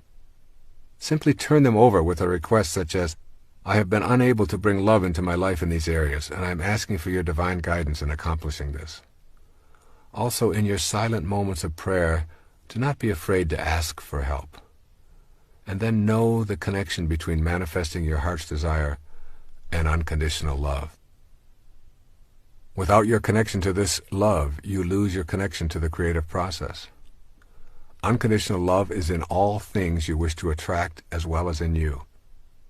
Keep it honestly, and you keep your ability to know that you are a God. Lose it, and you lose your godliness. It is that simple. And finally, make your word law. If you say it, live up to it lovingly. This gives you a sense of inner balance. The universe runs on balance, and the energy that keeps it in balance is love. By declaring yourself a person who keeps his word, you align yourself with the loving essence of the world. This concludes the sixth principle for manifesting. unconditional love is the cornerstone of your mental picturing. You refuse to allow any contrary ego-driven thought to enter the inner kingdom of love. If you activate this principle, you will have revealed a truth that eludes most people. It is with unconditional love that you find your true connection to the divine energy that is in all things. Our seventh principle of spiritual manifestation is simply meditating to the sound of creation.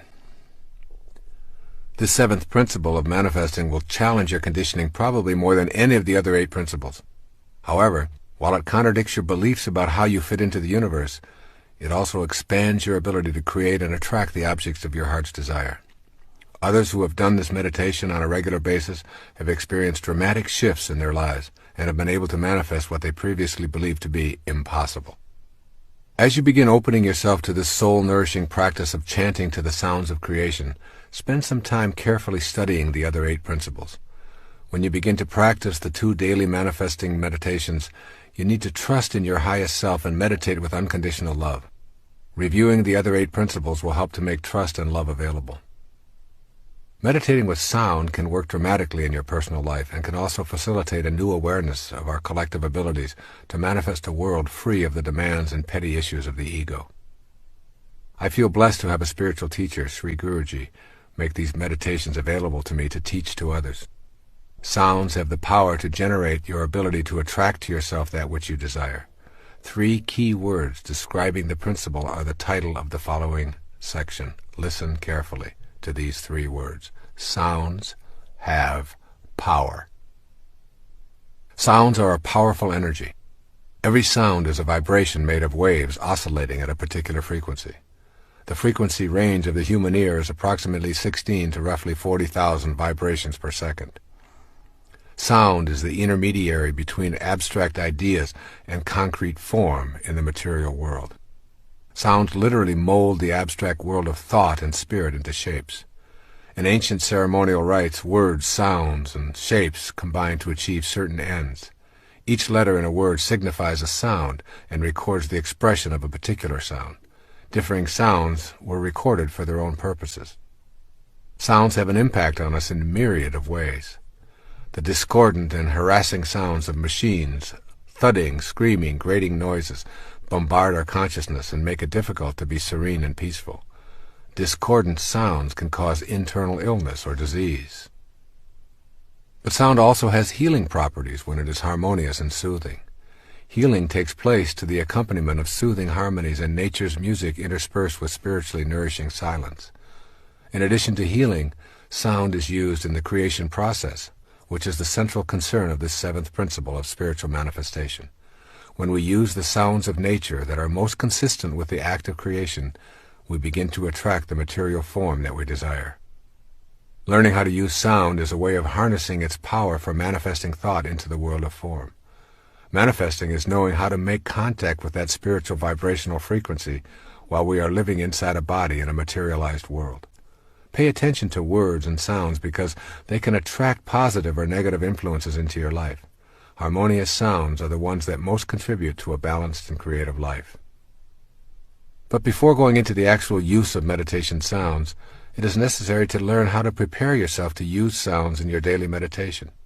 You need to gain access to a method that will take you beyond the mind to a state of consciousness that transcends your thoughts. This higher state of consciousness beyond the mind is called Siddhi awareness. S-I-D-D-H-I.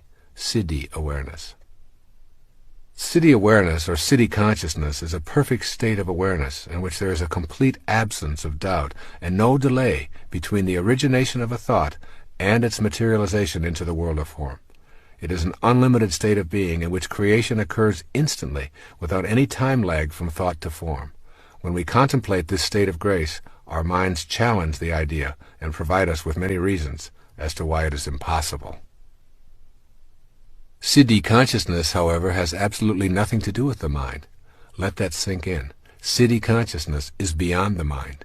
This state of graceful being has nothing to do with the mind, whose nature is a constant inner monologue. The mind frets continually about an unlimited number of desires that can never be adequately fulfilled. You can give your body great pleasures with booze and sex, give it fancy automobiles and delectable gourmet meals, body massages, and every other imaginable delight. The next morning, when it recovers, your mind has a new list of demands taped to your forehead, asking for more and more of what it can never get enough of. This is the nature of the mind, which is ruled by the ego. Your mind, then, is only a barrier to experiencing siddhi consciousness, wherein you are in a state of bliss and complete acceptance, and your desires are the same as your experience of life. Your mind blocks the vision of your highest awareness. Your highest self has its own language. When your body is stilled and totally in the present, thoughts disappear. Then you can start the exquisite process of meditating with sound. It is the magic of this sound meditation that I am going to explain in the seventh principle. This is a siddha technique to take you beyond the constraints of the ego and the mind to a place within yourself where you can change your vibrational frequency through the use of sounds of creation. There's a magic to the sound of creation. As you begin to incorporate these ideas of the power of sound into your consciousness, going beyond the darkness of your mind to the light of your highest self, think about these words that open the book of John in the New Testament. In the beginning was the Word, and the Word was with God, and the Word was God. The word God has the same sound that is in virtually all of the names for the original creator. All traditions describe a creator of the word and humankind.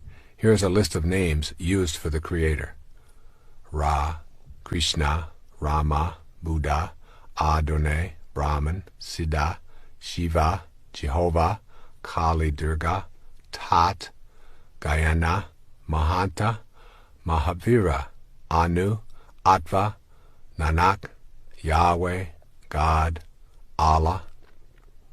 The obvious sound that is in all of these names for the Creator is the sound Ah.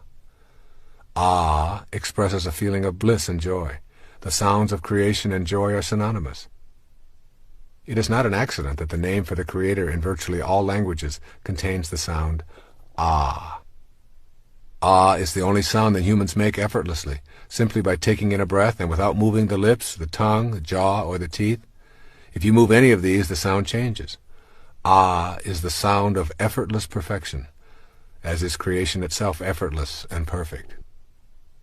Ah, the sound of creation, is one sound you will want to use as you practice the language of siddhi consciousness. It takes you beyond the incessant self-dialogue that characterizes your mind. When you repeat the sound Ah in connection with your manifestation meditation practice, you are literally repeating the name of God.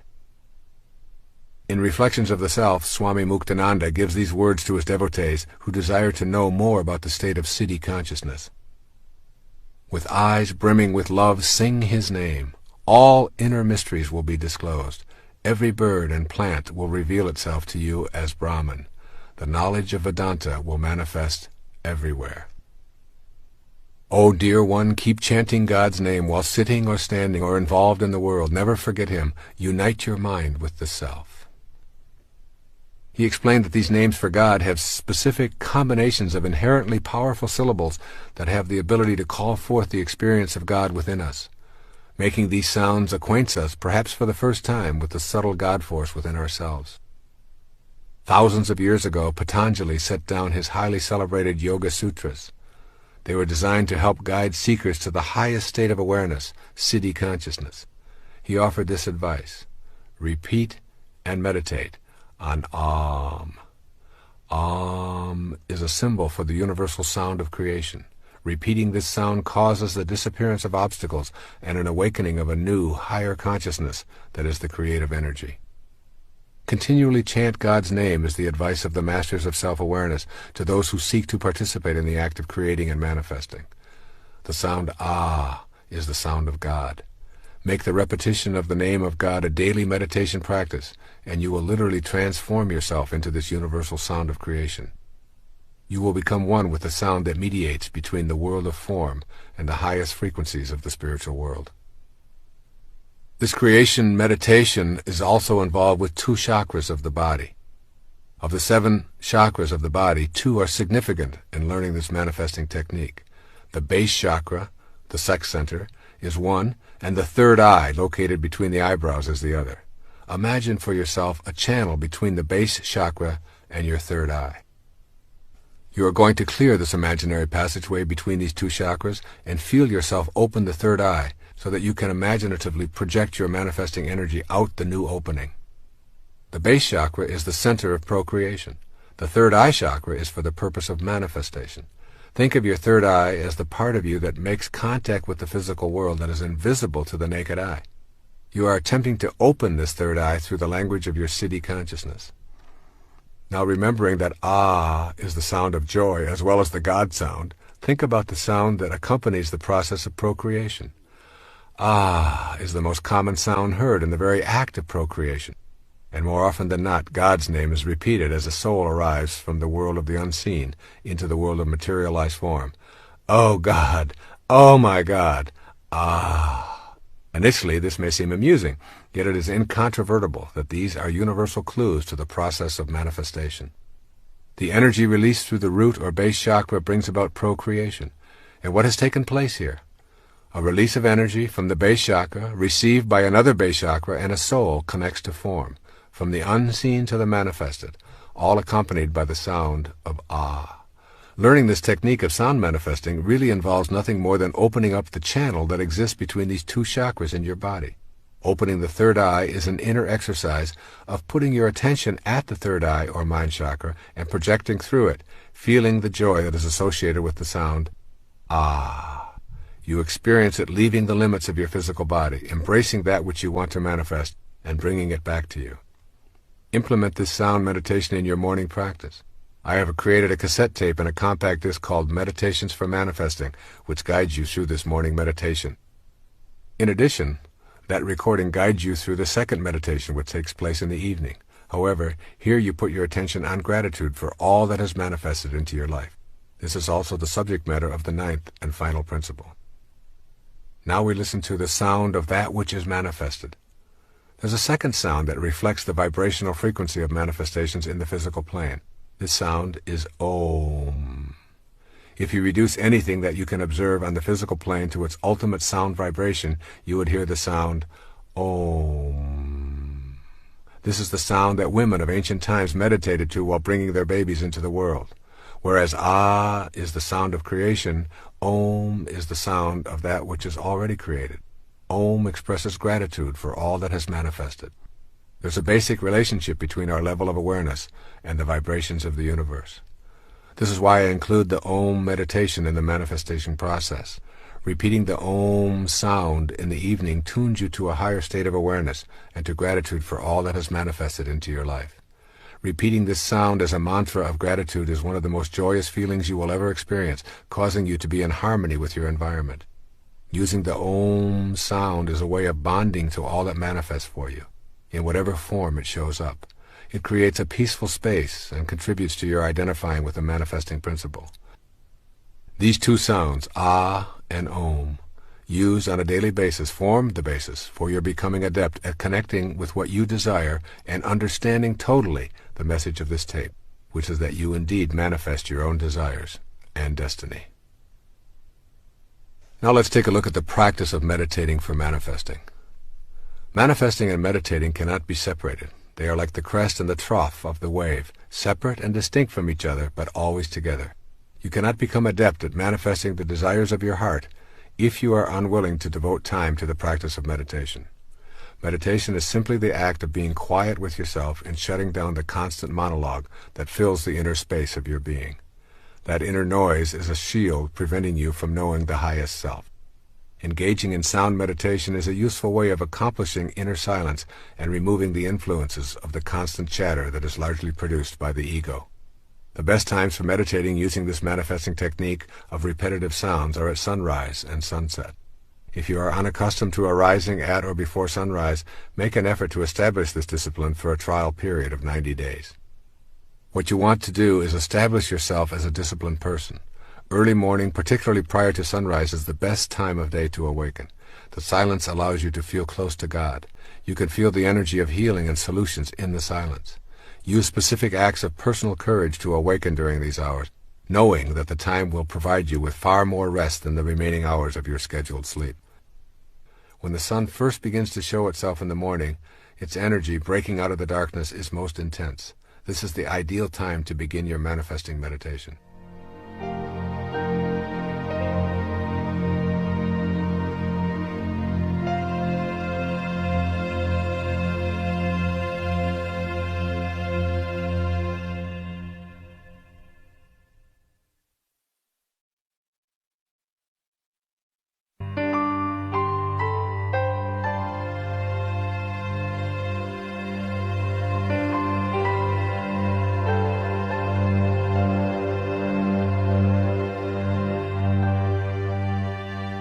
Find a comfortable place to sit.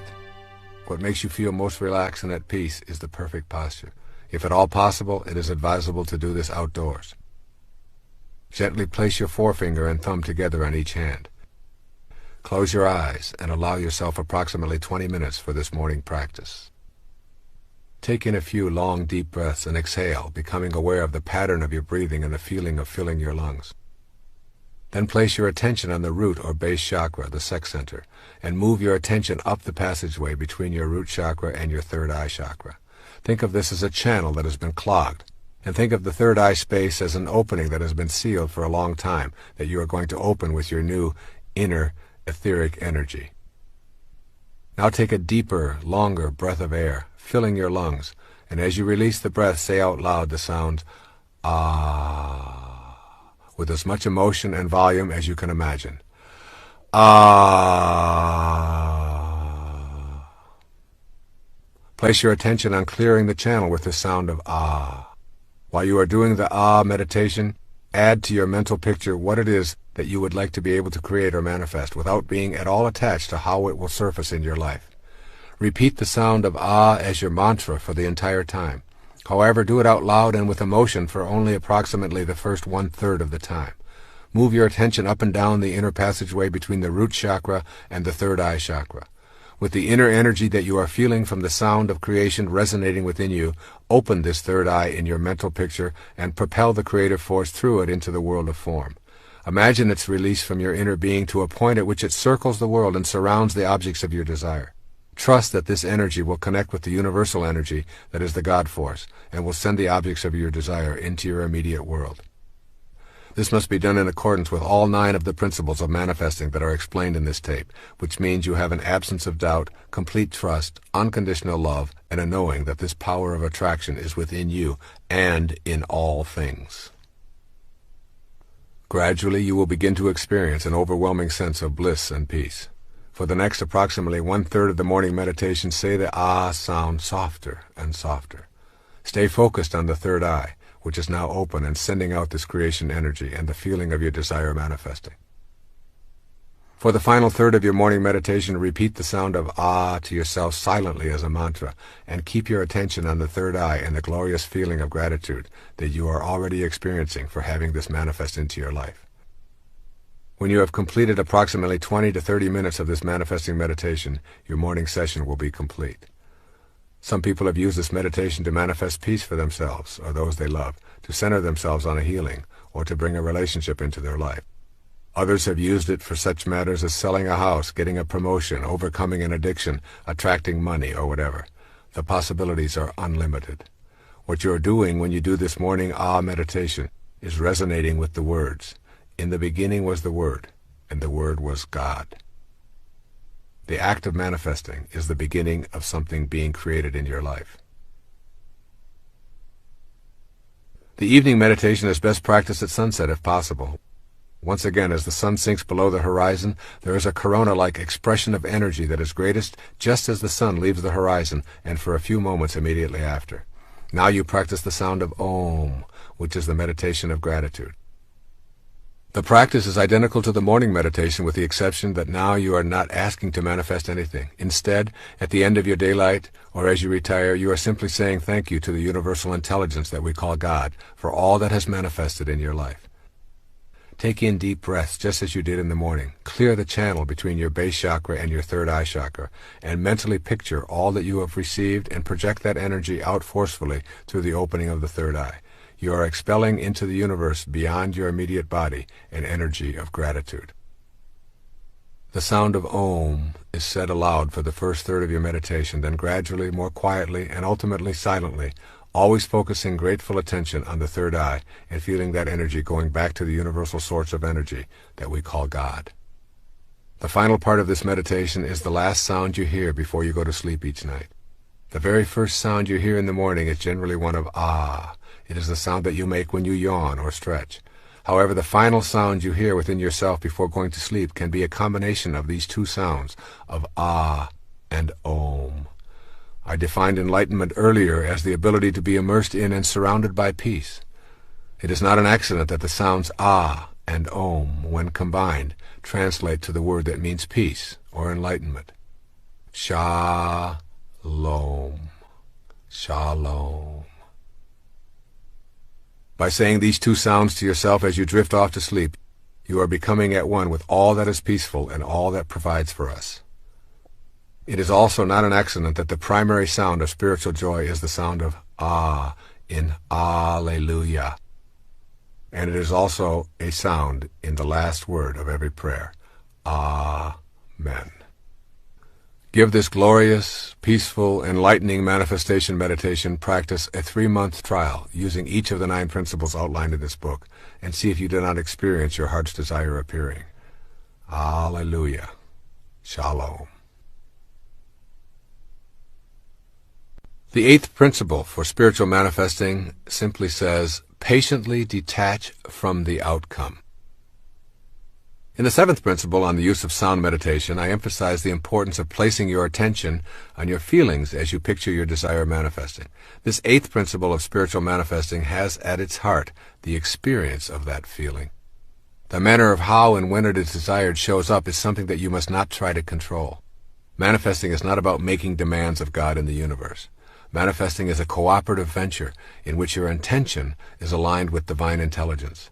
That intelligence is in all things and in you simultaneously. Demanding that God send your desire according to your timetable and design reinforces the incorrect idea of God as a separate energy. There's an important concept to try to grasp here. It's called intelligence apart from individuality. Most of us believe that the recognition of any other individual affirms a point at which our own individuality ceases and the other's begins. This belief is part of our conditioning, and it imposes a great deal of limitation on us. If this pattern were ascribed to the universal mind, it would describe a God that at some point ceased and something else began. To be universal and to recognize anything as being outside itself would be to deny its very being. So the nature of universal intelligence is an absence of individual personality.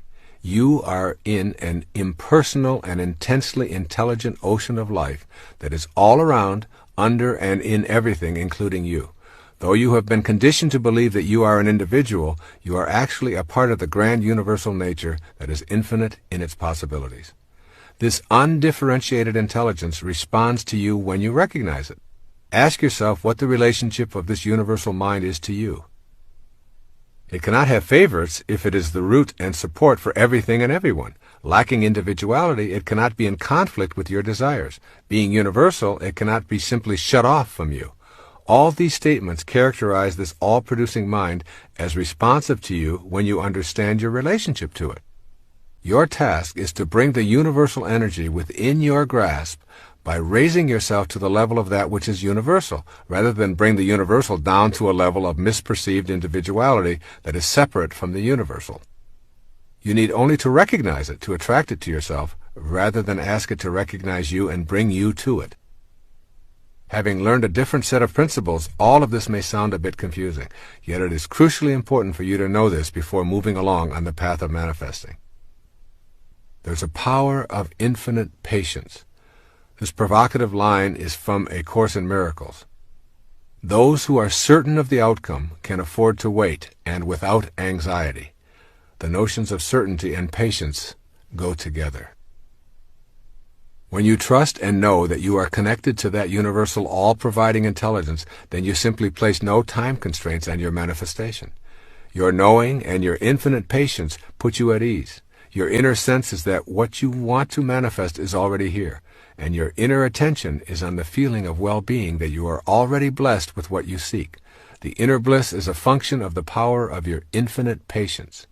When you are certain about the outcome and unconcerned with the how and when, you have cultivated the power of infinite patience, and simultaneously you have detached yourself from the outcome. When this detachment takes place, you are able to go about your daily business of raising your children, doing your work or training, meditating and communing with God, and just patiently observing. Infinite patience is a sign of trust, and it calls upon infinite love to produce results in your life. When you let go of impatience, you are aligned with the God force, and the anxiety that tells you what is lacking and missing in your life is gone.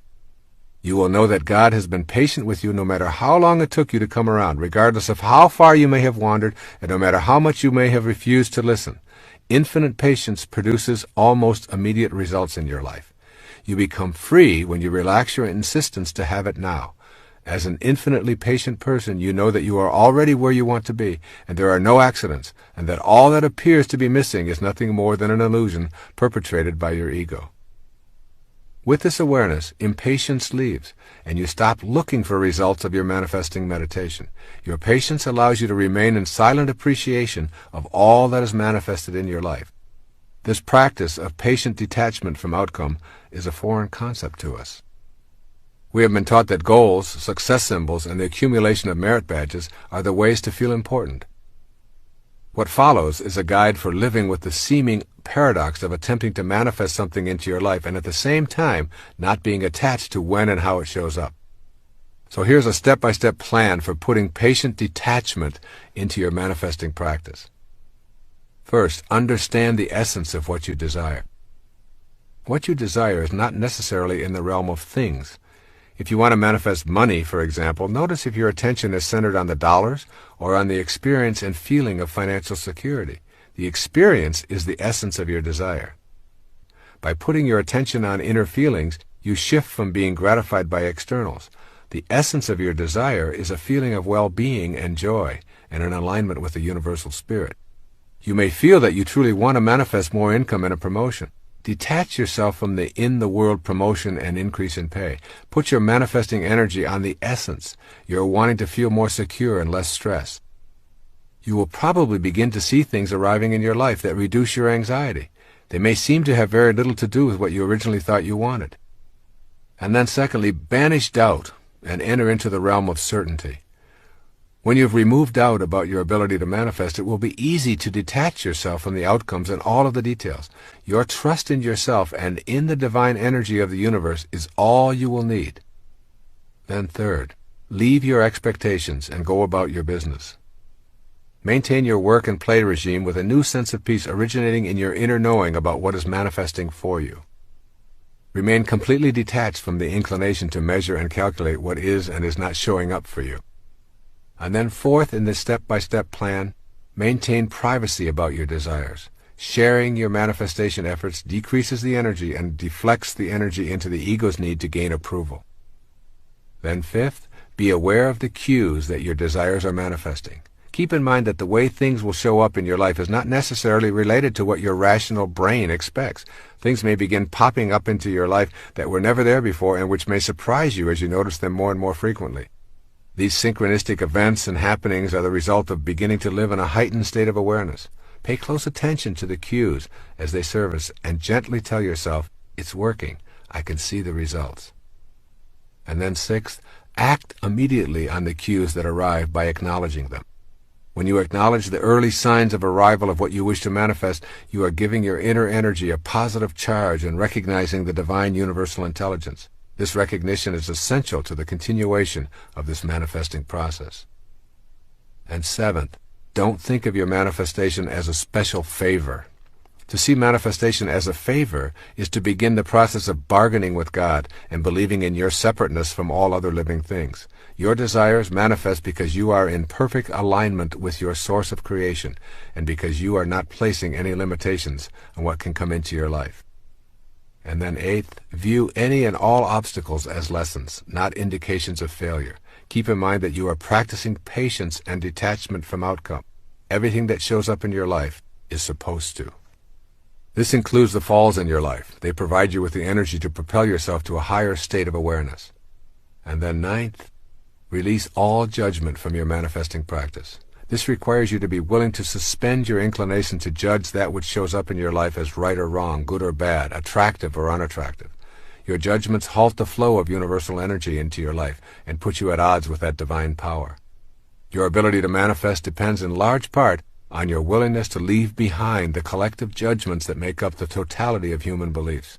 Detaching from these beliefs is one of the greatest challenges of your life. You will probably experience a sense of loss and perhaps a feeling of loneliness as you make this step out of judgment. The reward is that you will begin to expand your own perceptions and accept what others believe are their perceptions. A business card you might find walking on the beach, a book or a tape recording, a message intended for another but is in your mailbox. All these can be cues. Send away all judgments about how anything arrives in your life and refuse to assume the collective judgments that permeate the beliefs of most of the people you encounter. As you notice what arrives and disappears, try to do it with a feeling of total acceptance. In your inner world now, anything you can imagine is actually a part of you. Your proclamation of being wealthy and happy, if taken to that inner non-judgmental world, will lead you to feel wealthy and happy. This in turn will lead you to begin acting in new ways. You will begin to create a new concrete reality of wealth and happiness within yourself as you generate a positive attitude toward all you encounter. No judgments, simply maintaining an inner feeling of having already manifested whatever it is you desire. Your mind will attempt to use logic, but manifestation is not logical. Your mind will try to employ negativity, insisting that you are too old, too stupid, or too undeserving, that you never win anything, that you've wished for things in the past and been disappointed, and there's no reason to expect things to change now. This is the attachment of the mind and the ego to results in past history. Meditation and intuitive feelings are two ways to supersede the mind. The emphasis is on detaching from the collective unconscious beliefs, refusing to judge, and patiently allowing the universal source to deliver what you are now totally aligned with in your inner world. And 10th, learn to relax in peace and knowing. The universal intelligence works at its own perfect pace. It will deliver when you are in alignment with the 9 principles detailed in this tape. The delivery is guaranteed by the absence of doubt that you cultivate and total trust in the presence of this energy in all things, including that which you are going to attract into your life. And finally, on 11th, use affirmations to keep the energy flowing and to detach from the outcome. The most useful affirmation I can provide in this regard is really quite simple. I am infinite and universal, and I trust in the divine power of the universe, which is also within me. This then concludes the 8th principle for spiritual manifestation. This 8th principle revolves around transcending your mind and the collective mind that has been with you since your conception. It asks you to be patient when your mind will demand results.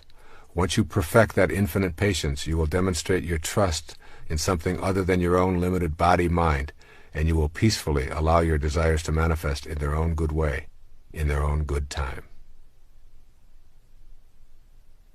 Our 9th and final principle of spiritual manifestation is called simply reacting to your manifestations with gratitude and generosity.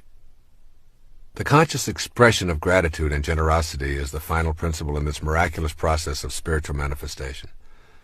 Experiencing an inner sense of gratitude and generosity is the result of being in harmony with all the other 8 principles discussed in this book.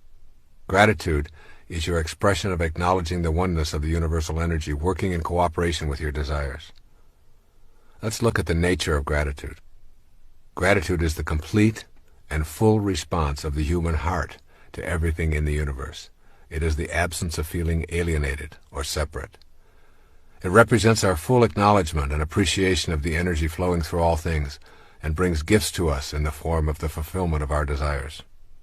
Gratitude recognizes that nothing is to be taken for granted, and, most important, it is an expression of complete, unconditional love in the form of a thank you to the God Force that is in all things.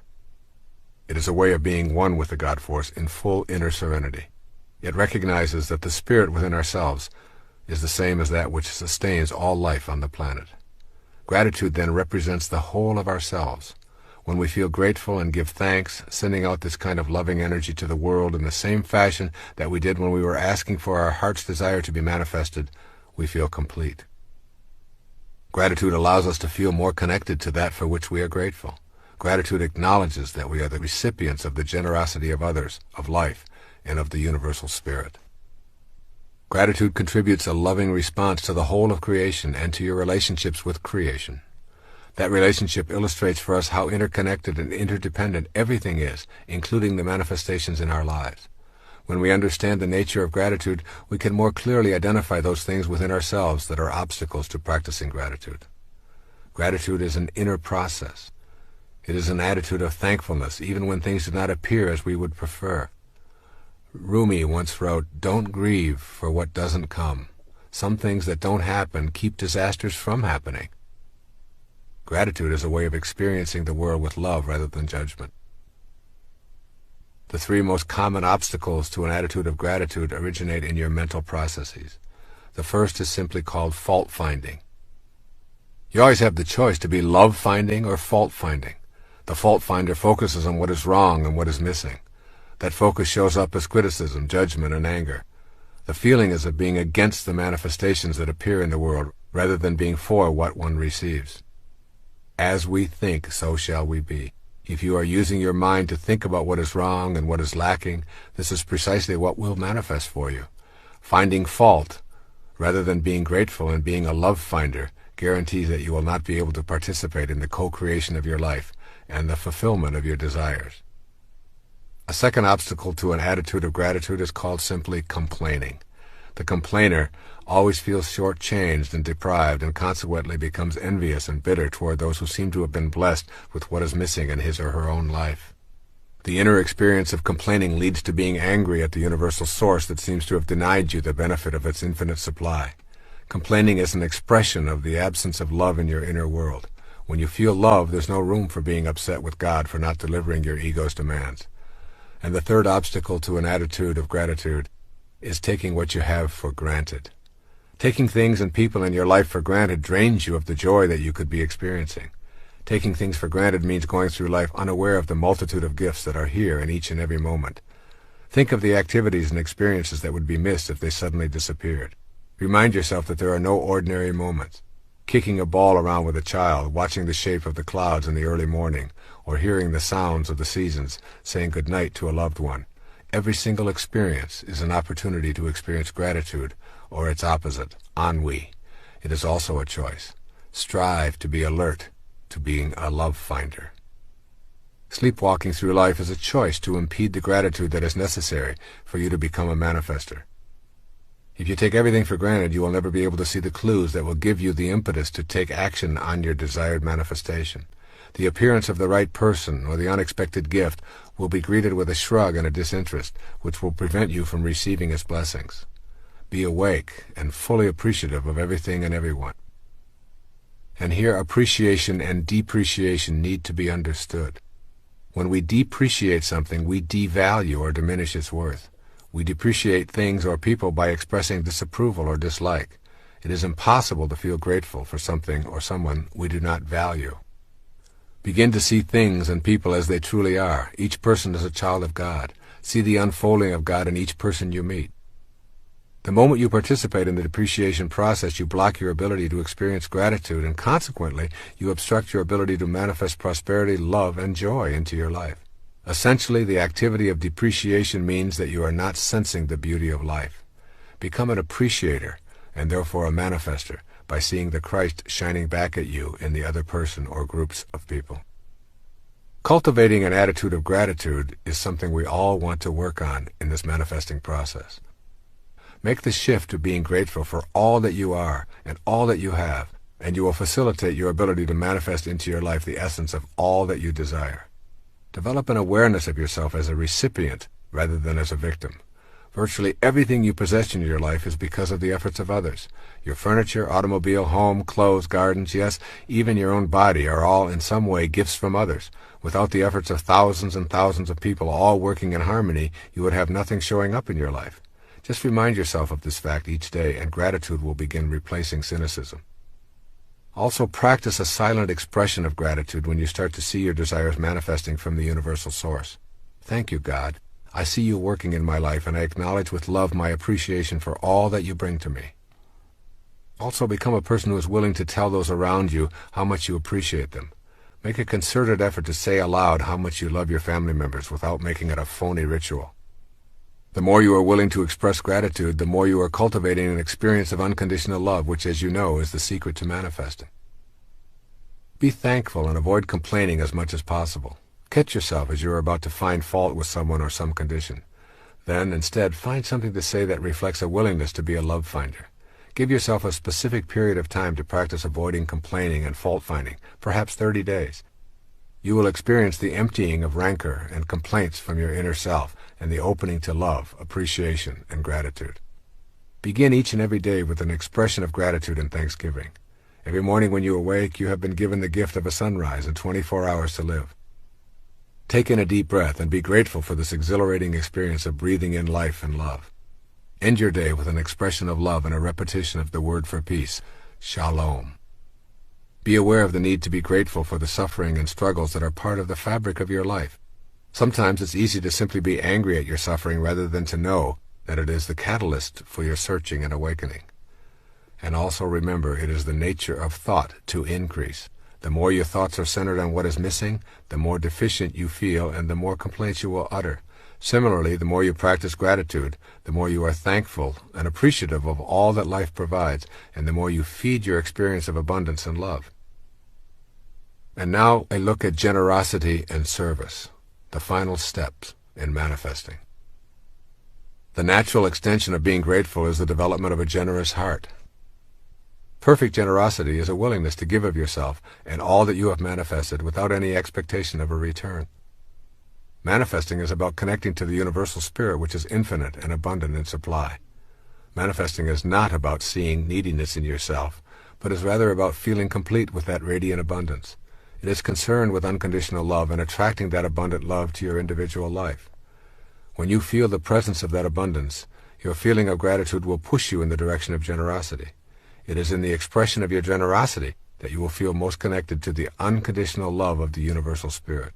The more you feel a desire to share what you receive unconditionally, the more you will experience it flowing into your life. Generosity and self-liberation go together. Generosity is helpful for your own liberation in that it teaches you about the inner quality of letting go. Letting go and releasing your attachments are the most freeing things you can do to liberate yourself from the ego. A need to hang on to things and money you receive arises out of an inner sense of incompleteness. Practicing generosity aligns you with your sense of completeness and love. Generosity extends to more than simply sharing your material possessions. Generosity includes offering kindness, care, love, and nurturing. Furthermore, the spirit of generosity can and does ultimately relate to how we treat ourselves. If you have a generous heart that has no qualms about giving, you will treat yourself lovingly and will nurture yourself without feeling any sense of guilt. Thus, giving and receiving are really the way the universe works. Every single time that you take in a breath and then exhale, you are engaged in a process of giving and receiving that is vital to the material and spiritual world. With each inhalation, you take in the oxygen and nitrogen you must have to exist. And with each exhalation, you send back the carbon dioxide that supplies the entire plant world. The cycle of generous giving and receiving is exactly the same as the very act of breathing. Look around you and notice how everything in our universe is a result of giving and receiving. The entire food chain represents a giving of life and a taking of life, and then a giving back in an endless cycle of material manifestation. The process works in the same way on the spiritual level. You put out loving energy to connect to that which you desire, and it returns to you. It is a giving and receiving action. So therefore it's really important to cultivate an attitude of generosity. Put generosity into your manifestation practice to keep the natural flow of giving and receiving moving in your life. Recognize that this is a way of being that can be developed. You may have convinced yourself that giving is impossible because you have too little for yourself. If you're not generous when it's difficult, you will not be generous when it is easy. Generosity is a function of the heart, not the wallet. A generous heart is one that places no limitations on its ability to be generous with others and does not do it for reward or recognition. Think of the myriad of things that you do each day for others, including animals and the environment, as ways of practicing generosity. Talking to a lonely neighbor, feeding a stray cat, opening a door, anonymously paying the toll for the car behind you, vacuuming the carpet, or whatever may occur in the thousands of actions you undertake each day. Most important, remember that to give without expectation of an acknowledgement is truly the work of your higher self. Keep your generosity practices private. Then become aware of the internal resistances that arise within you when you have an impulse to give. Your fear of not having enough for yourself and your family, your doubts about whether others are truly needy, the fact that others won't appreciate it anyway, are impulses that you need to honor as valid. All of these inner doubts and fears should be examined without judgment. And then give yourself designated times and periods of time to practice being generous, particularly in offering service or in giving of your time. Sometimes I notice my young son out playing soccer by himself, wishing in his heart he had someone to play with. I remind myself to forget about the zillion things I have to do, my state of fatigue or whatever, and I designate the next several hours to simply sharing my time with him, something we both love. Practice being able to receive. Accept help when others offer it. Allow others to do for you without feeling embarrassed or without feeling that your independence is threatened. If you turn off the receiving side, you cut the natural flow of energy, just as if you turned off the giving side. Receiving is very much a component of the spiritual practice of manifestation, and you can work at allowing this into your life with gratitude and love. Furthermore, practice giving just a bit more than you think you can, and a bit more than your own comfort level allows. Whatever you have convinced yourself is the limit of your generosity, try going beyond it. You also can practice a little bit more generosity with your own self than you are normally accustomed to. Order the item on the menu that costs more, or give yourself a few extra days on your vacation trip, or allow yourself the luxury of a body massage or a facial. Extend your generosity into service as a way of life. Our encounters and relationships are a central influence on ourselves and each other. Service is a word that is not commonly thought of as part of our ordinary relationships, yet service simply cannot be separated from relationships. When you cultivate an attitude of gratitude and generosity, you will find yourself wanting to be in the service of others. You will find it natural to extend that which you receive into the service of others as well.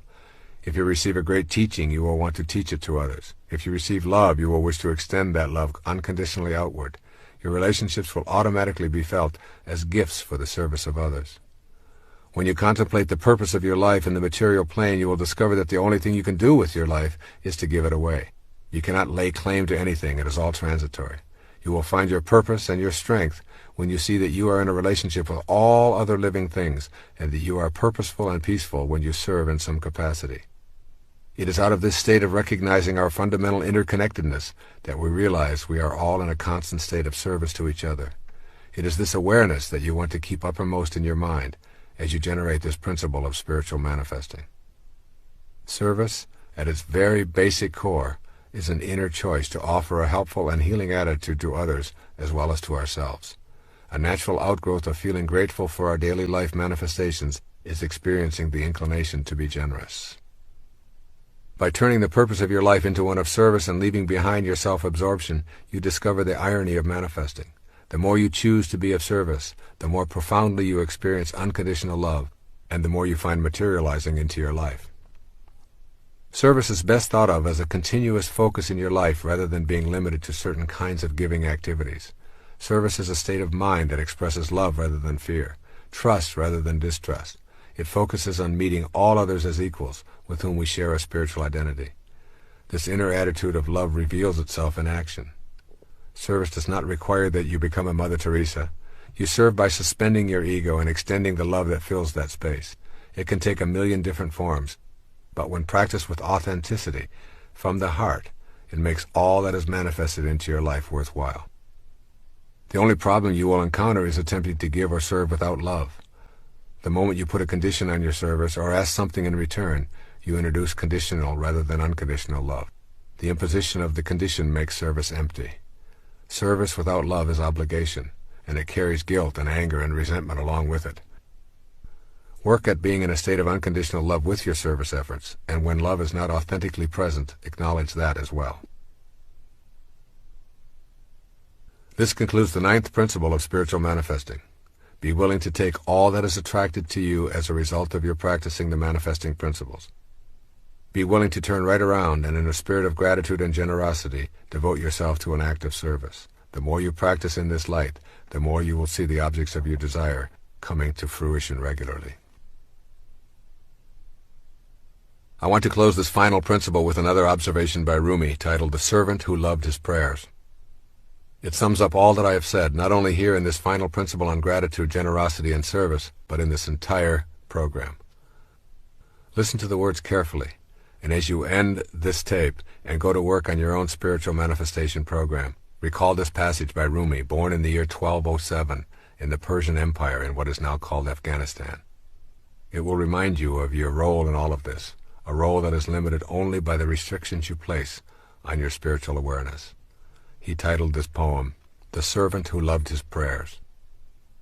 At dawn, a certain rich man wanted to go to the steam baths. He woke his servant, Sunquar.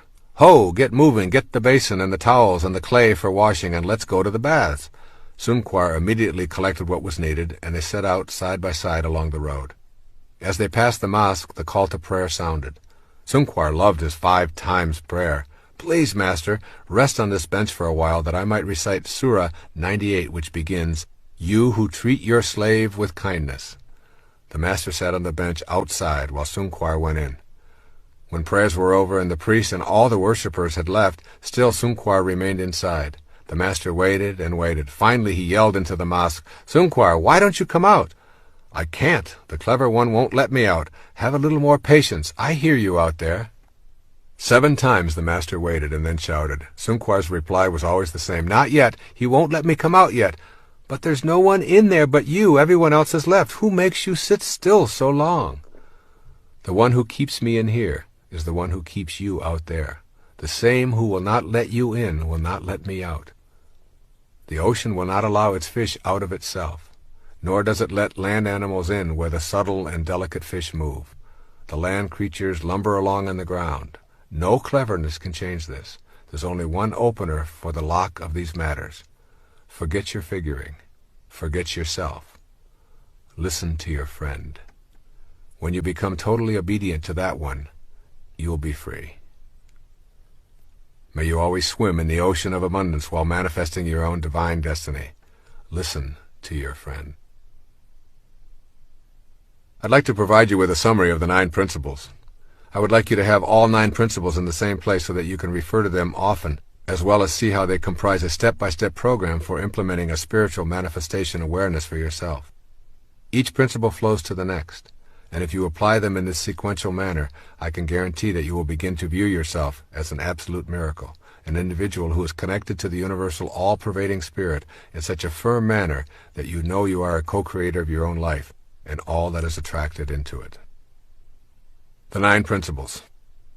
Number 1, becoming aware of your highest self. This awareness helps you to view yourself as more than merely a physical creation, which leads to the 2nd principle. Trusting yourself is trusting the wisdom that created you. This principle establishes you as one and the same with the universal God force, which leads you to the 3rd principle.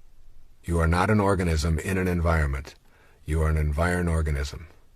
This principle establishes that there is no separation between you and anything else outside you in the material world, which leads to the 4th principle, that you can attract to yourself what you desire. This principle establishes your power to attract that which you are already connected to, which leads to the 5th principle, honoring your worthiness to receive. This principle affirms that you are worthy of all that is attracted to your life, which leads to the 6th, connecting to the divine source with unconditional love. This principle creates an awareness of the significance of accepting your manifestations with absolute love, which leads to the 7th principle, meditating to the sound of creation. This principle gives you the tools for vibrating yourself to the very sounds that are in the world of creation. These are the tools for attracting and manifesting, which leads to the 8th principle, to patiently detach from the outcome. This principle emphasizes the need for removing demands and becoming infinitely patient, which leads to the final principle, to react to all of your manifestations with gratitude and generosity. This principle teaches the value of taming the ego and being thankful and in service to others with your manifestations. In essence, all that is being said here is, manifestation means when you are participating in the act of spiritual manifestation, you are doing nothing more than manifesting another aspect of yourself, since you are connected to everything, and everything you wish for also shares that energy. God bless you. I send you love and all green lights.